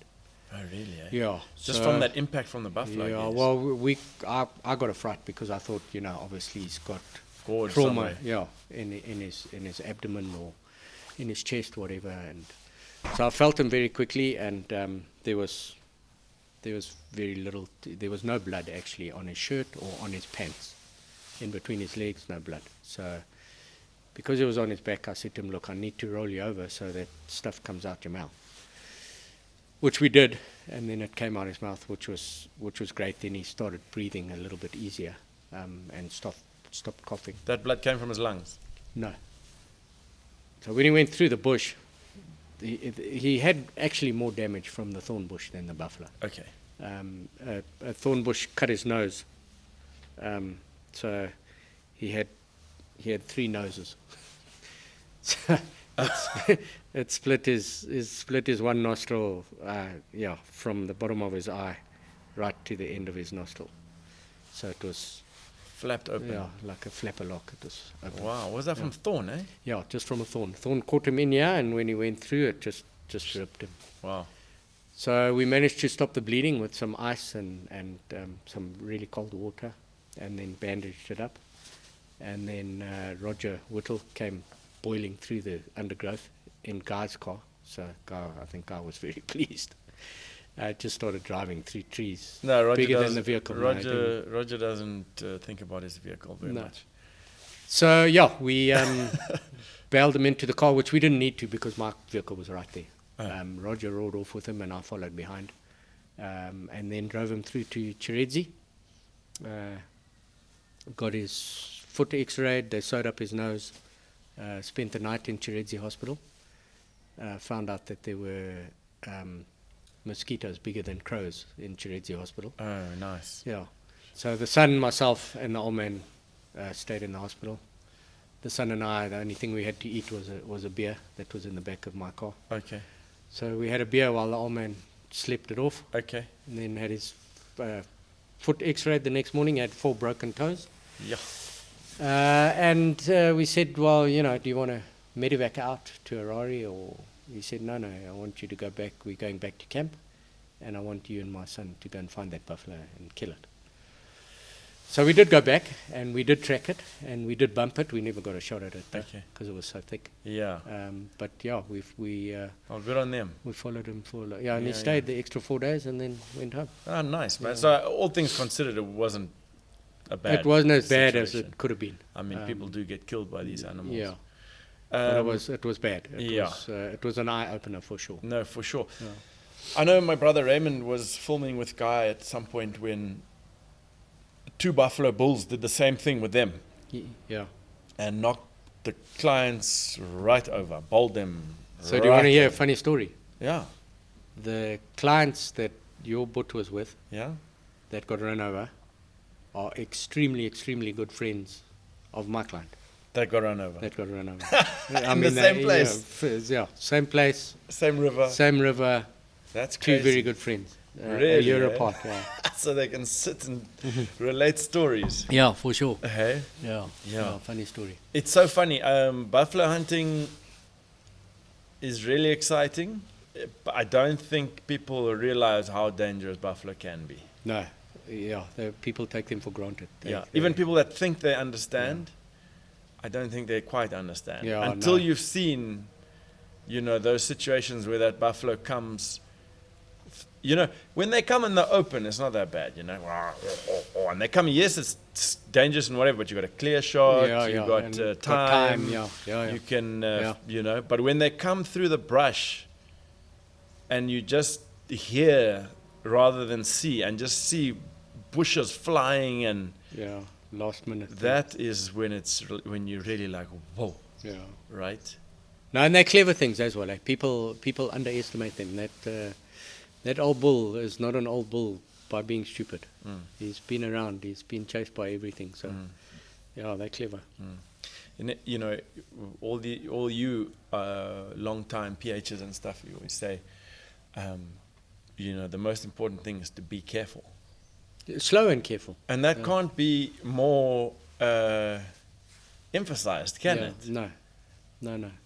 Slow and careful. Yeah, you don't have to be a big macho guy to go boiling through the bush to follow a wounded buffalo, because it's going to end badly. Yeah. You can be a big guy and go slowly. Yeah.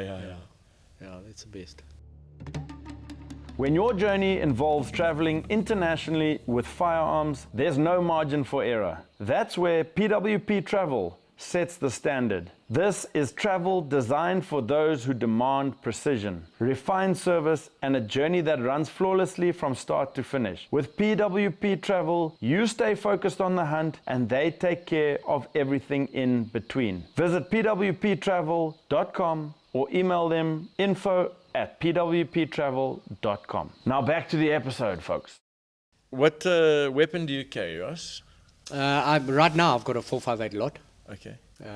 With a ghost ring backside, so peep sight. I've had it for a long time, and it's pulled me out of some sticky situations. You're very confident with your weapon. Yes, I am. Yeah, Are you? yeah. You know, should I change? Should I go bigger? Should I go double? Should I? You know, all PHs would love to have a double. I'm not really a double person, but yeah, I'm very confident with it. So why change something that you know is part of you, and it is part of me. So I agree with you. That confidence is key. yeah, I'm very confident with it. I like it. It's got a long barrel. It's best shot I ever pulled off with it was at a wounded lion at 200 yards. And again, I looked at all the trackers and did you see that shot? Did you actually see that? What was the line? What is the story there? Fluke. It was a wounded lion. Actually, a lion that I'd been trying to shoot for 4 years in Matetsi, Unit 3. My one tracker called him the headmaster because he was so clever.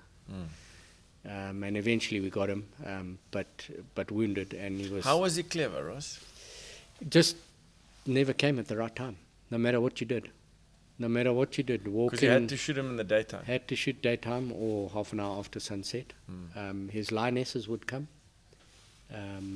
His other males, so he was a coalition of 3 males, with a pride in amongst those 3 males.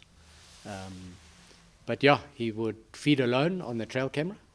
And his brothers would come in daytime. Brothers would come. What were they, a bit younger than him? Yeah, and lesser mane. He was a brute, a big black mane, just a brute. Wow. Yeah, a real brute. So magnificent. We shot, you know, obviously I shot lions with other clients, but never able to get him. So after 4 years. Yeah. Oh, you mean you shot other lions when you when we were hunting him? Yeah, we couldn't get him. But he was a better lion than all the others you got, I guess. He was a brute and the best lion of my career, I think. Really? Have you got a pic of him? I have. We'll have to pop that up on the episode. Yeah, I have. No, he was a brute. But anyway, he was wounded and heading towards Botswana. And so how did he get wounded? I like these stories. He came in and then ran off and lay in some long grass. And what, he's coming in the daytime now? No, so what we did is we walked in there early in the morning, but not on the path. I just took a GPS reading and stopped the vehicle 3 k's away. And so we walked through the bush, right through the bush with the GPS into the back of the blind. It was quite tough because it was quite thick, so trying to get in and actually find the blind was quite tough. In the dark? In the dark, yeah. And knowing there's a lion. So we got into the blind at 3 o'clock in the morning, and just sat there quietly. And they were roaring, and some were feeding, and you know, hey, that's exciting, eh? Yeah, it was really exciting. In actual fact, I had a cameraman with me. I'll think of his name. Tall guy. Justin Rayner, no? No. I'll think of his name. Andy Buchanan? No, he's a short. He's a short. Okay. He's a short fatter. Short and round. No, so this when we were walking into the blind, the lion started roaring, and this male let out a full-throated roar, and I turned around because the cameraman was on his haunches with a Swiss Army knife out. And I looked at him and I said, "Well, what the hell are you going to do with that? But let's keep walking." And he's like, "Shh." let's go. So yeah, it was very exciting. We got into the blind. Maybe a good thing you didn't remember his name. He No, don't expose him. No, he's a good guy. He's a really good guy. Nice guy. Swiss Army knife. Yeah. And he's the TIA knife. Richie Schwimmer. I don't know if I know him. I know that name. I've heard the name. Richie Schwimmer. Anyway, nice guy. But just that excitement. Just that everybody was on high alert. Swiss Army knife can do if you've got nothing else. If you've got nothing, just a camera. But the lionesses were feeding, and come first light, the lionesses were still fighting there, and we could hear them roaring. Yeah. And I'd said, "No, stuff this. Let's get out the blind and just rush the bait and see what happens." And we rushed the bait, and he was lying off to the side. And he got up. So you don't think he was going to come feed again, huh? He was going to go. No, he was going to go. Yeah, that's him. So when you say rush the blind, how do you mean to rush the blind? No, rush the bait. Just walk straight at it. Walk. Yeah, okay, as fast as you can. Like cowboys. No, walk as fast as you can. So you know, that obviously you surprise the him and he stands up and looks, and then you get a shot. Yeah, but we could hear him, so we knew kind of where he was. The lionesses all took off, and What was his roar just different? yeah, it was a proper roar. You feel it in your stomach. Yeah. And he was lying off to the side, and he got up and ran off, and then lay down. He was clever. Lay down in the long grass. What, because he saw you coming to the bait? Yeah, well, he saw us, Okay. so he knew not just to keep running. Ah, He ran and lay flat. wow. Whether he was going to charge or try and slink off, or I don't know.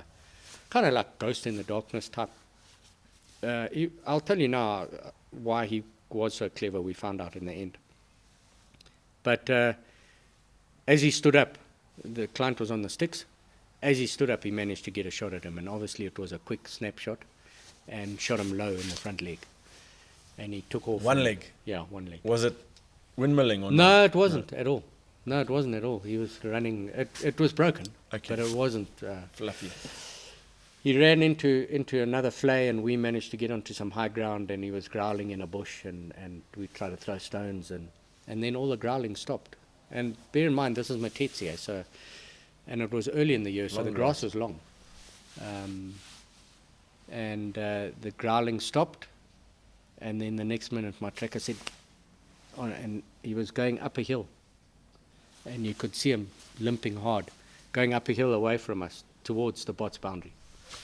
So I said to the client, shoot, and offhand, and he was like, I can't get him in my scope. And anyway, I just let one fly, just a Hail Mary, and I hit him at the base of his tail. Come on. Dead And center. Dead center, and he went straight down, and I was like, check that shit. I'm the boss. Proper fluke. Anyway, we walked up the massive, beautiful lion, and Wow. took him to the skinning shed, had him skinned, and he had 18 shotgun pellets under his skin, double-odd buck. So he'd obviously been raiding cattle in Botswana, and one of those farmers there had taken a dip at him. Old wounds, all healed up and cysted up and in capsules, and so nothing fresh on his skin. Yeah, but that's what made him wise to man. Yeah, when they made him afraid of man, or wise, or whatever. Yeah, maybe they put a bait for him and also sat there in a blind and Yeah, watch out. maybe Because they to did. get close with a shotgun, eh? Yeah, either that or he was trying to bite cattle in a kraal, and the oak just came out there and let rip. Yeah, But yeah, he had 18 pellets in him, so not, he got shot at a couple of times. Okay. Yeah. Okay, so you how many pellets are in a shotgun shell? In double-odd buck, it's only 9. Really? So Yeah. they obviously got both barrels there. Pom, pom. Or got one and then missed, and then another one, Yeah. or 1, 2, 3, and got 2 from that one and 1 from that one. Yeah. Interesting to know that story as well. eh? It was amazing to see the pellets and all that. What year was that? But I'm old. How am I supposed to remember those things? Oh, like 10 years ago, 2 years no, ago? like 15 years ago. Okay. Yeah, a long time ago. Okay. So it was. I'll tell you when it was. It was 2010, because lion hunting was closed in Matetsi, and then opened in 2000 and was closed in 2007, I think, and opened in 2010. Why did it do that? I think the quotas were too big there, and parks decided to close lion hunting in Matetsi. So they closed all lion hunting in Matetsi, Oh, wow. and then opened it up again after a couple of years. When everything had bounced back. Yeah, actually, I did the first lion hunt when it opened, with a guy called Rankin Smith, and we looked at 21 males before we shot one. Wow. Yeah, it was one of the best lion hunts I've ever had. Yeah, it was just bait after bait, and Rankin was, hey, look what this one, and a lot of them were nice lions. Is it? Yeah, we eventually shot a very nice old blonde mane lion. What's your favorite animal to hunt? I would say elephant, in the right area. I get that a lot from pitchers. Big elephant. Yeah. They don't want Yeah, to hunt just the elephant. Elephant in the right area. All elephant hunting is fun. It's great. But to follow those big old bulls, find that big old gnarly track, and walk behind them for 2, 3, 4 hours and see the places that they go. They go into some some unbelievable places, especially if you hunt early season. I enjoy elephant bull hunting early season, so April, May. When you say unbelievable areas, what do you mean? Like riverines and springs and the pools of water and along rivers that you would never think you would walk down in the wet season. It's really thick and uncomfortable, so you wouldn't go in there unless you were following a big elephant bull. And it's actually a lot of those areas are quite pretty. Yeah, you see lots of Elephants have the knowledge of the land, huh? Absolutely. Yeah. They know exactly where every little thing is. Yeah. So yeah, and those bulls, if you don't catch them, you see some beautiful terrain. And if you do catch them, the excitement of seeing what's at the end of that huge trek. Sometimes it's eye-opening, and sometimes it's very disappointing. I think that is one thing that the wider public does not realize about hunting, is how awesome it is to follow where an animal has been by following his tracks and seeing all the places that he likes to frequent, what he does, where he drinks, where he likes to sleep, what he likes to eat on, the places he likes to visit. It's really cool to learn what they do. Yeah, same as trying to outsmart an old Dugger boy. You find where he sleeps every day, and you walk in there, and then he busts you, and you try and take another angle, and he busts you, but he goes back to the same place to sleep. Yeah, it is. And he sleeps there because he knows it, and he knows how the wind works, and the sounds and all the rest of it. A big thank you to Swift for supporting all our This is Africa podcast episodes. For decades, Swift has been associated with some of the most demanding hunting environments on Earth, earning a reputation for quality, reliability, and innovation. Their support helps us to continue sharing stories and conversations from across Africa. Visit tia5.com/sponsors for more information. Now back to the episode, folks. What was your most frightening charge? I mean, you've had, in 35 years, I'm sure, a good fair many of them. It was probably the famous lion in the Ome, the lion that got wounded the most. The famous lion of the Ome. I've never heard of this lion. Have you never heard of this lion? Lots of people know this lion. So I obviously, starting in 92 in the Ome, there were four of us that were the main hunters there. Who were they? Guy Venter. I don't know him. Russell Tarr. I know him. Myself. Yeah, I know him. And the Rosenfeld's brothers did a few. Okay. Gary, Pim, Zoom came in there every now and then at a later stage. But in the beginning was Guy, Russell, and myself. Okay. We did under Butch Walker? Under Butch Walker, yeah. Where was Cliff Walker at this stage? Still at school. Okay. Yeah. Okay. Yeah. Still trying to decide whether he's a boy or a girl. Okay, I'm going to cut that out. No, Cliffy. Cliffy. I don't like that one. So Cliffy came in later. Okay. But there was a famous lion that would feed. You put a bait there, he would feed. So I don't know if this is a claim to fame or not, but I wounded him 3 times with clients. Blood. Really? Followed. So come on, tell us about the first one. The first, in fact, all of them, he should have been stone dead. The first one was broad daylight. Broadside? Yeah, broadside. We were in the blind. The lions came. How many lions are there now, sorry? Probably 8. There's a whole pride? Yeah, Okay. whole pride. And in those days, there was no pride males, females. We were allowed to shoot females. Okay. So it was not like prides were off limit. Like they are now. Like they are now, yeah. Yeah. So he came in. It was two males, and then a whole bunch of females. And how did he look, this lion? He was a big blonde mane lion. Magnificent. Beautiful, a beautiful line. And his brother or friend? Scruffy, a valley line. Scruffy, and no, this Like line was me. this line was like a Mateti line. Oh, wow. Yeah, full mane, big body, dark chocolate body, nice, a very nice line. So they came in, I think at like 5 o'clock in the afternoon, and started feeding. First time we had him on bait, put Jim up, said, when you're comfortable, shoot him. 3.7. I believe it was a 3.75. Yeah, it was a 3.75. In those days, did you used to put the rest and everything that we put now for the elbow and the this? And So that? not the rest for the elbow, but the gun tied in. Tied into with, the front with bar. Regan. So 2 front bars. The front of the Yeah, blind. with a beanbag Okay. and the gun in. So a nice rest. Yeah. Um, And then sitting in a chair.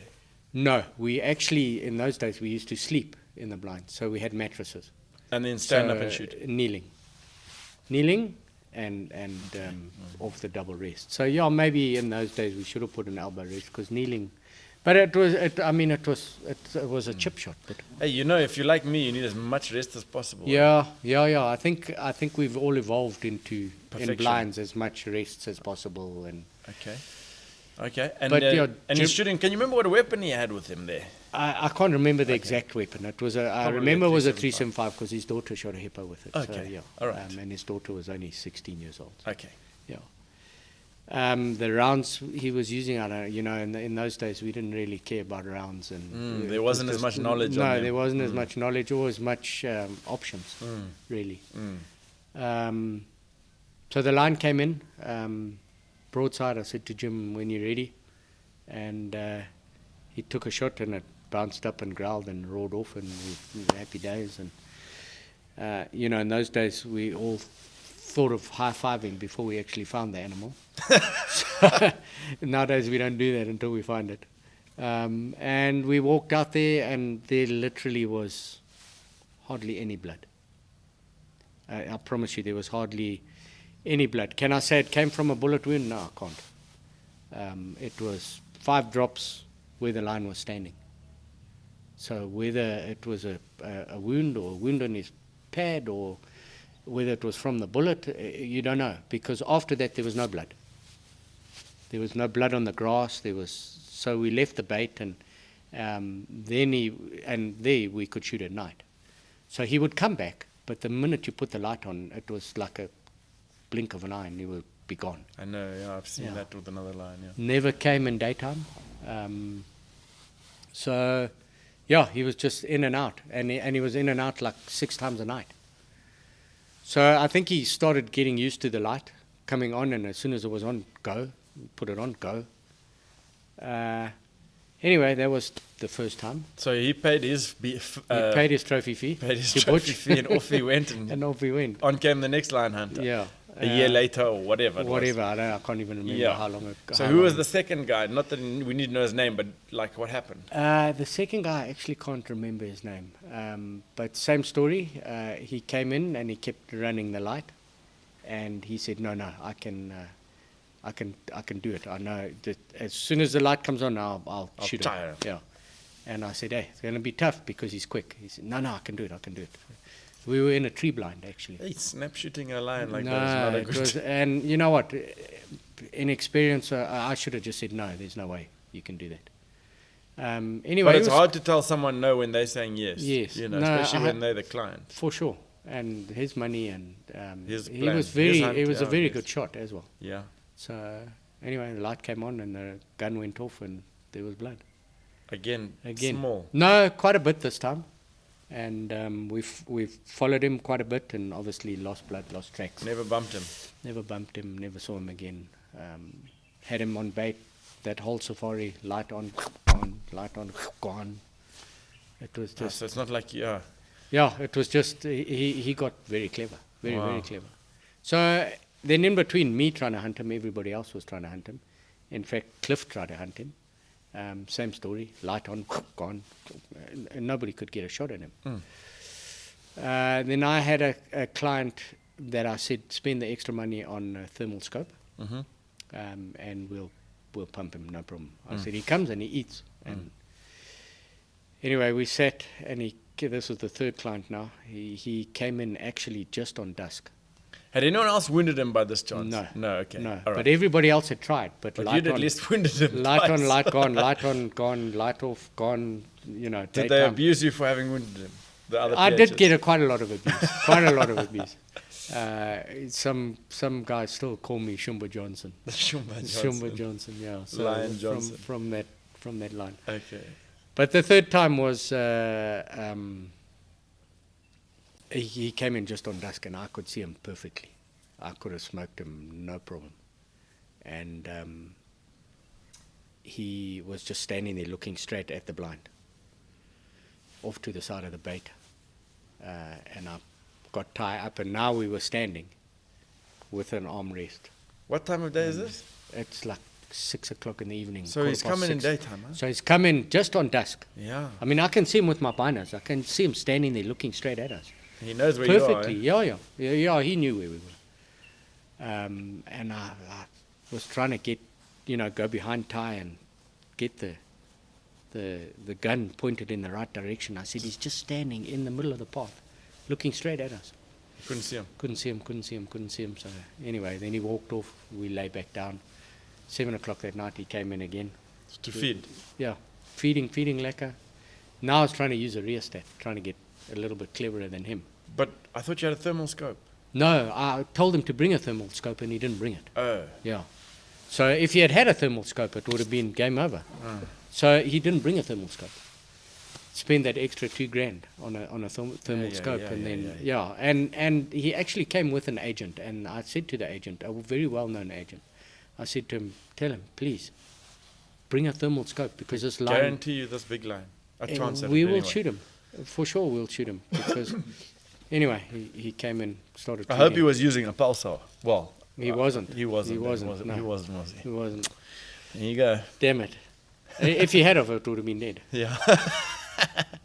But yeah, it fed, put the rheostat on, and the rheostat was above him, shining down. And So he- for those who don't know, a rheostat is a light that comes on slowly from small to brighter, right? Yeah. Yeah. Yeah. And it's controlled by you. Yes. Yeah.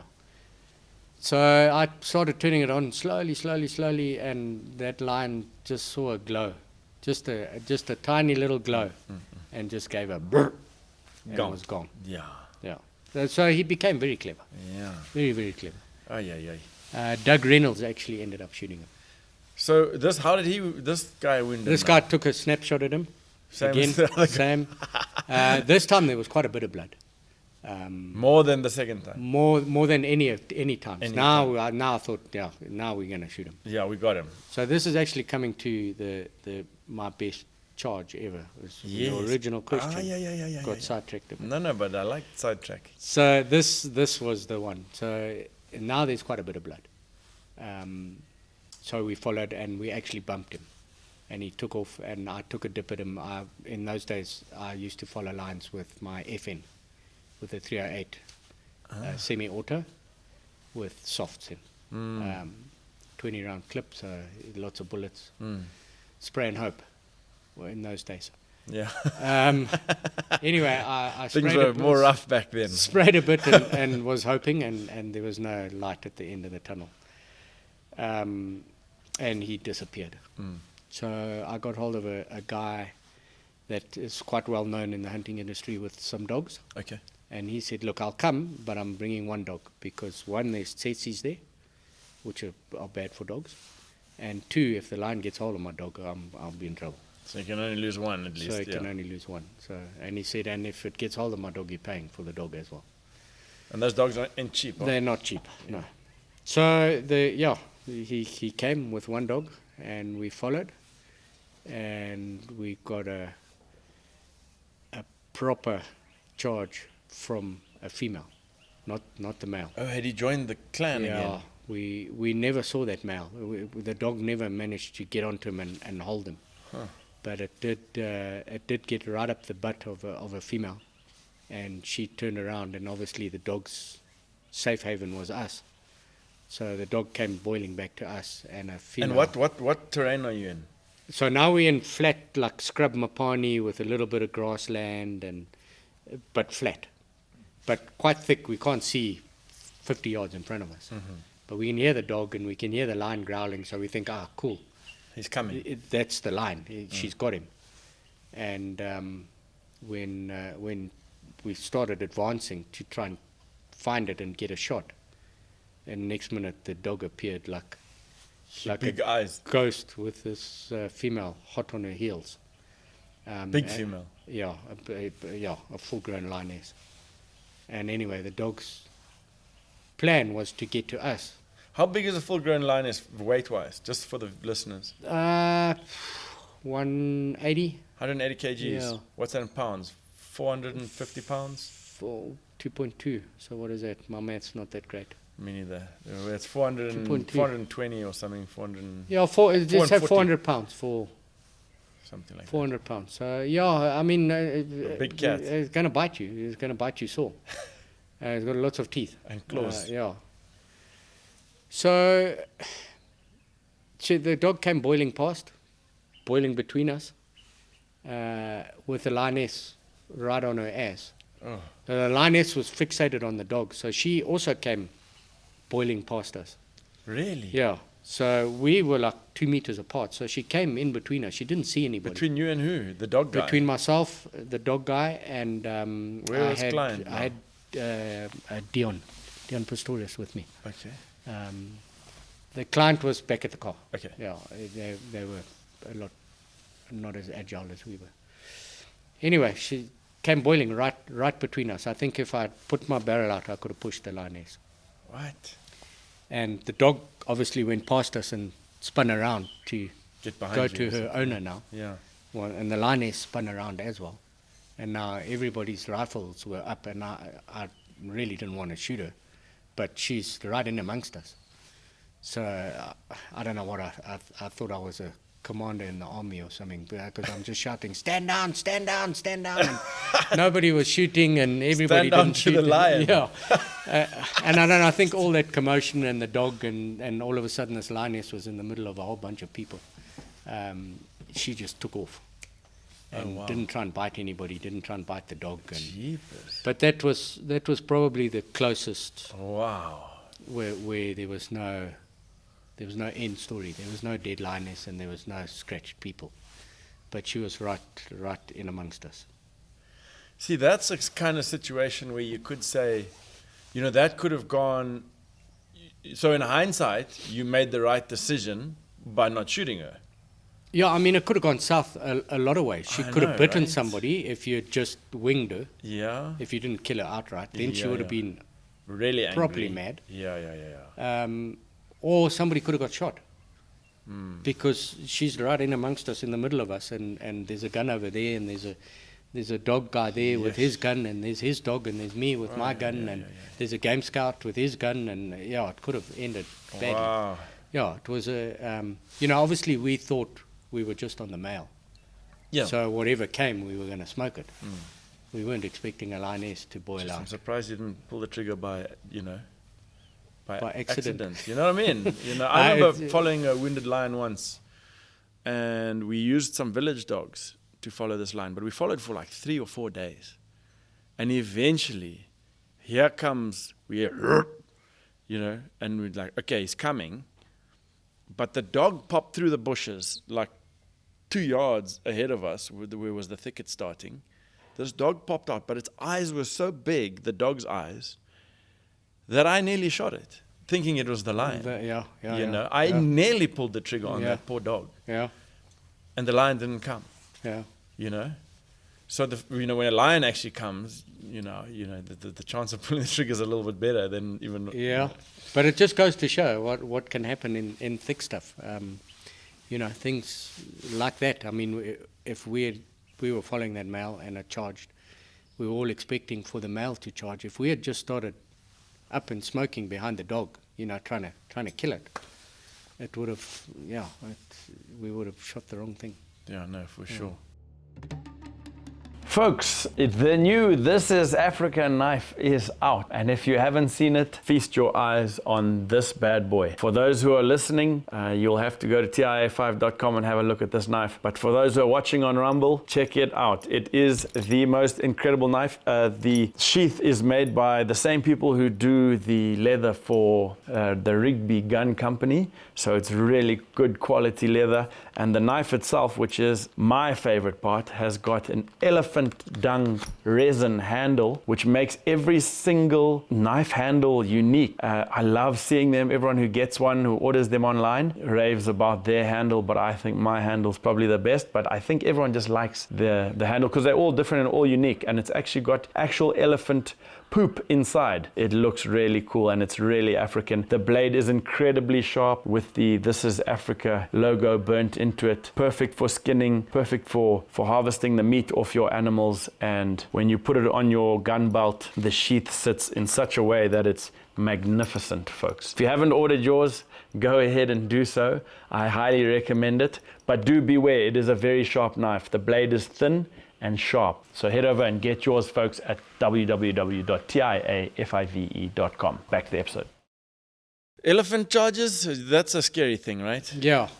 I've had a few. I've dumped a few in self-defense. Always trying to shoot tuskless. You always get into those situations. But yeah, it's a dangerous hunt, that tuskless, isn't it? It is very dangerous. We were actually trying to shoot a bull when this cow charged. And so tell us the story. It was in Decca.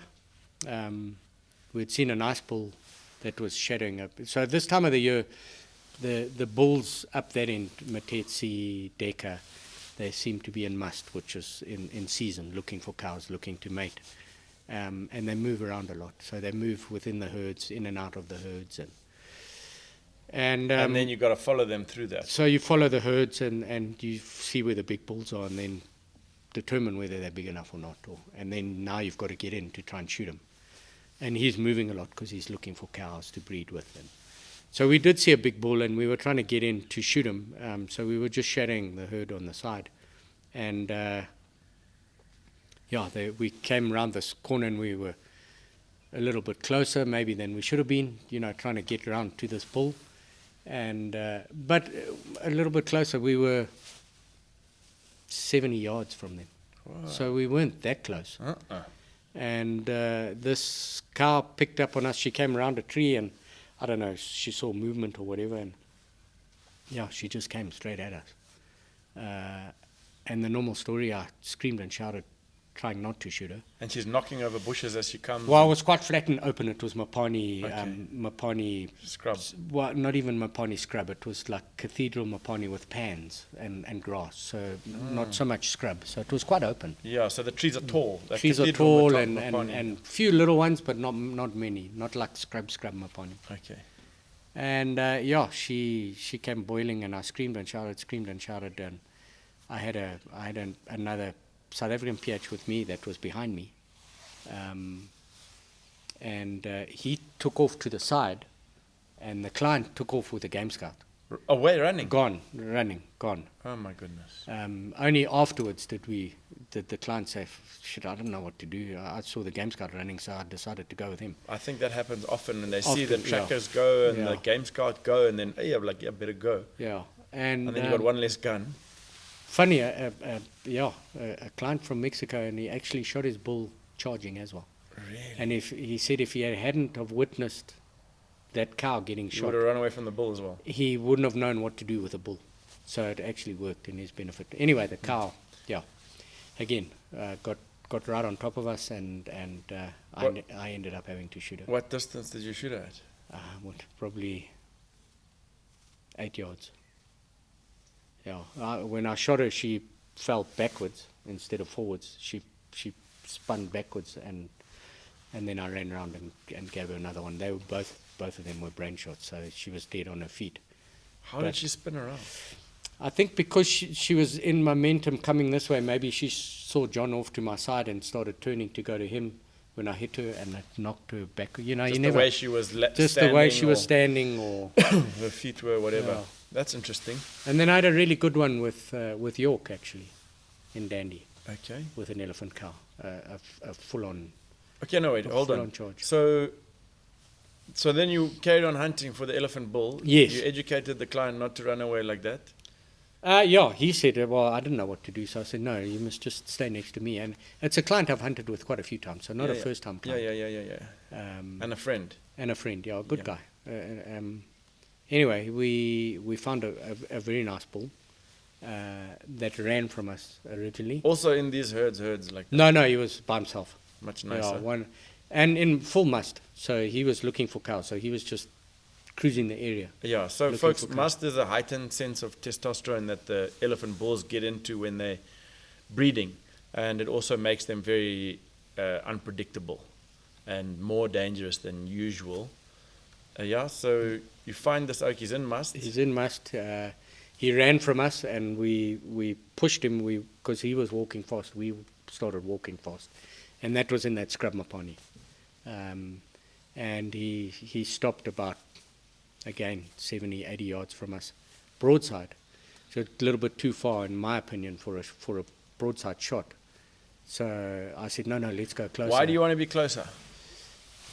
You can get closer to them if you play your cards right. You don't you don't need to take an 80-yard shot in an elephant. Okay. No, you can close that gap to 40, 50 Just yards. for the hunt's sake? Yeah, Okay. and also the shot placement and an 80-yard shot through scrub mapani, not really knowing what you're shooting at, you're just shooting at a big grey mass. Is tough, and Yeah, you then can now lose to them. get a backup shot in that at 80 yards, Copied. he'll be gone. Okay, I'm with you. Yeah, so close enough for if we needed a backup shot, take a backup shot. Okay. Anyway, we took 5 steps forward and he came boiling. And this one So you came, picked up some movement or something, yeah, or vibrations or whatever. Whatever, must have been movement because the wind was good, but he was flicking sticks properly. Yeah. Oh, what, just It throwing was everything just out the mowing way? them, And yeah, because we were in that scrub mapani, so there was quite a lot of short scrubby bushes. Wow. And Was he wearing some good ivory on him? he was actually, he ended So up being quite an impressive sight. 66 pounds. 66 Yeah. pounds. To see a big bull running at you like that, Huge body, eh? That's A an- huge body. intimidating sight. Eh? Yeah. And the client had a 375 with a scope. I'm sure his scope was turned up way too much. But I stood off to the side and I just started shouting at him, frontal. And he knew what a frontal was now. And yeah, he pumped it and didn't brain it, but put it down on its knees, so got close to the brain, and then managed to do everything by himself. So I didn't even fire one round, which was cool for him, very cool for him. So cool. Yeah, That 375 underestimated, huh? yeah, very underestimated. As a client's gun to bring to Africa, bring one gun, bring a 375. Yeah. The Guav, she's the same surname as you. Yes. Guav No Johnston. relation. No relation. No relation. No. So, but he carries a 375, huh? Yes. Did you know that? Yeah. Winchester, Mole 70 Yeah. 64. Yeah. Okay, I said, don't you need a bigger gun, Guav? He says, for what? Yeah. You need to know how many elephants I've shot with this thing. Yeah. Shoot straight. Shoot straight. Yeah, And shoot then it's straight. all good. Yeah. Where do you hunt now, Ross? So I hunt all over. I freelance, but I do a lot for some good guys in the industry. I've been hunting for them and with them for a while. Okay. And you do a lot of your own stuff as well? Yeah, I do some of my own stuff. I do Cameroon, I do Uganda, I do Mozambique. So if a client wants to hunt with you, how do they get hold of you and say? So they can get hold of me at rossjohnsonsafaris@gmail.com. Okay, so it's Ross Johnson. How do you spell that? JOHNSTON, ROSS. First, JOHNSTON, no E. Okay. Safaris, Gmail, yeah. safaris@gmail.com. Okay. Yeah. Ross Johnson Safaris @gmail.com. But I also do, I do probably 95% of my season with a person that everybody knows, Terry Labat. Okay. So Okay. you can get hold of me through him. Him Okay. and I work hand in glove. Okay. So yeah. Okay. Oh, very nice. Do you have an Instagram of sorts? I've got an Instagram on the canine side. Okay. Yeah, not on the safari side. Okay.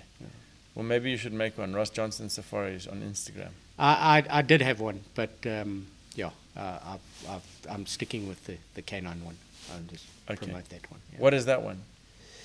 So I started doing narcotics detection dogs for the private sector in Zimbabwe. What? And mainly the schools. So mainly the private schools. Narcotics detection dogs. Yeah, so drug sniffing dogs. Really? Yeah. In the private schools. Why would someone need that? So Zim has always been a very sheltered country. Yes. Not much drugs flying around. There's quite a lot creeping in. Yes. And to try and keep it out of our private schools and out of our kids' hands, it's a deterrent having the dogs there. That the kids know that the dog can detect out of their bag. What kind of drugs can the dog detect? So the main dog we're using at the moment is a single odor dog. She just detects vape. Vapes? So, yeah. Oh, so like even cigarettes or whatever. Yeah. So the pouches that people put in nicotine them, pouches? Yeah, the zig, whatever they call them. Really? And vape, and then marijuana, obviously. Okay. Yeah. Can it detect cocaine? I've got two dogs. Yes. The Really? one is full narcotics, which is cocaine, meth, all the rest of it, and the one is just vape. And as that company of yours grows, so will the amount of dogs you have? Yes. Yeah. We're trying to get into the airports and into, but yeah, Zim being very sheltered, it's a very scary subject to approach. What's that? With the private sector, drugs in your facility. Nobody really wants to acknowledge it, or Oh, I see. yeah. But I guess for any company out there, they'd want to know if their employees are using drugs during work, right? Some say we know they are, and we don't care. Okay. Yeah. As long as they're doing a good job. As long as they're working, yeah. Uh-huh. And if they don't have it, then they don't work. So I see. So that's why schools are pretty important for the business, I guess. schools are very important. Yes. We're facing an uphill battle, but we're getting there. Yeah. Slowly. The whole vape thing is really It's bad. taken off, Yeah. should I say. Okay. And the company's called Canine Detection Services. Yeah. Canine Detection Services. Awesome. So if anyone needs some canine sniffer dogs to come and sniff out some drugs, you'll get all the Ross there. Yeah. Does it have what's the Instagram, or how do you get hold of the Canine It's Detection? Canine Detection Services. Okay. on Like Instagram. K9 Yes. with the number. Yeah. Okay. K with a 9 and then a space and then detection space services. BYO. Bulawayo. BYO. Yeah. Okay. Yeah. Fantastic. You are probably every teenager's worst nightmare. Yeah. Look, some kids like me, some kids don't. Yeah. No, it's good. I mean, you start that rubbish very young. It's terrible. Even No, as an older person, it's not good to No, it's a smoke bad- and it's a things. bad I mean, yeah, sometimes we smoke, Yeah. happens. Yeah. Ross, thank you so much for joining us today, my friend. No, thank you for inviting me. The reason I got Ross on here is because I spoke to so many people who said, do you know Ross Johnston? I said, yeah, I know Ross Johnston, but I don't know Ross Johnston. And they all said he's a phenomenal hunter. And that was coming from phenomenal hunters, saying that you're a phenomenal hunter. So I know you do like to make a bit of fun of yourself every now and then at yourself, but you are one of the leaders in the industry, I think, and very professional. And I know you've got a good team and good trackers and all that jazz. So I do urge any of the listeners out there, if you're looking for a good hunt in Zimbabwe, Mozambique, Cameroon, or Uganda, get hold of Ross. You got his email address there. Folks, thank you very much for listening. Ross has got stories for days. We could sit here and chat all day, which I might carry on doing. But for now, folks, we're going to say goodbye to you. Don't forget to like and subscribe to our YouTube channel. It does go a long way, folks. And also, we have a Patreon page. So if you really want to support us that little bit extra and get more content before everyone else, and also extra content that no one else sees, you can support us on our Patreon page. This is Africa, Patreon page. It's $5 a month, folks, so cough it up and support TIA. 100%. Yeah.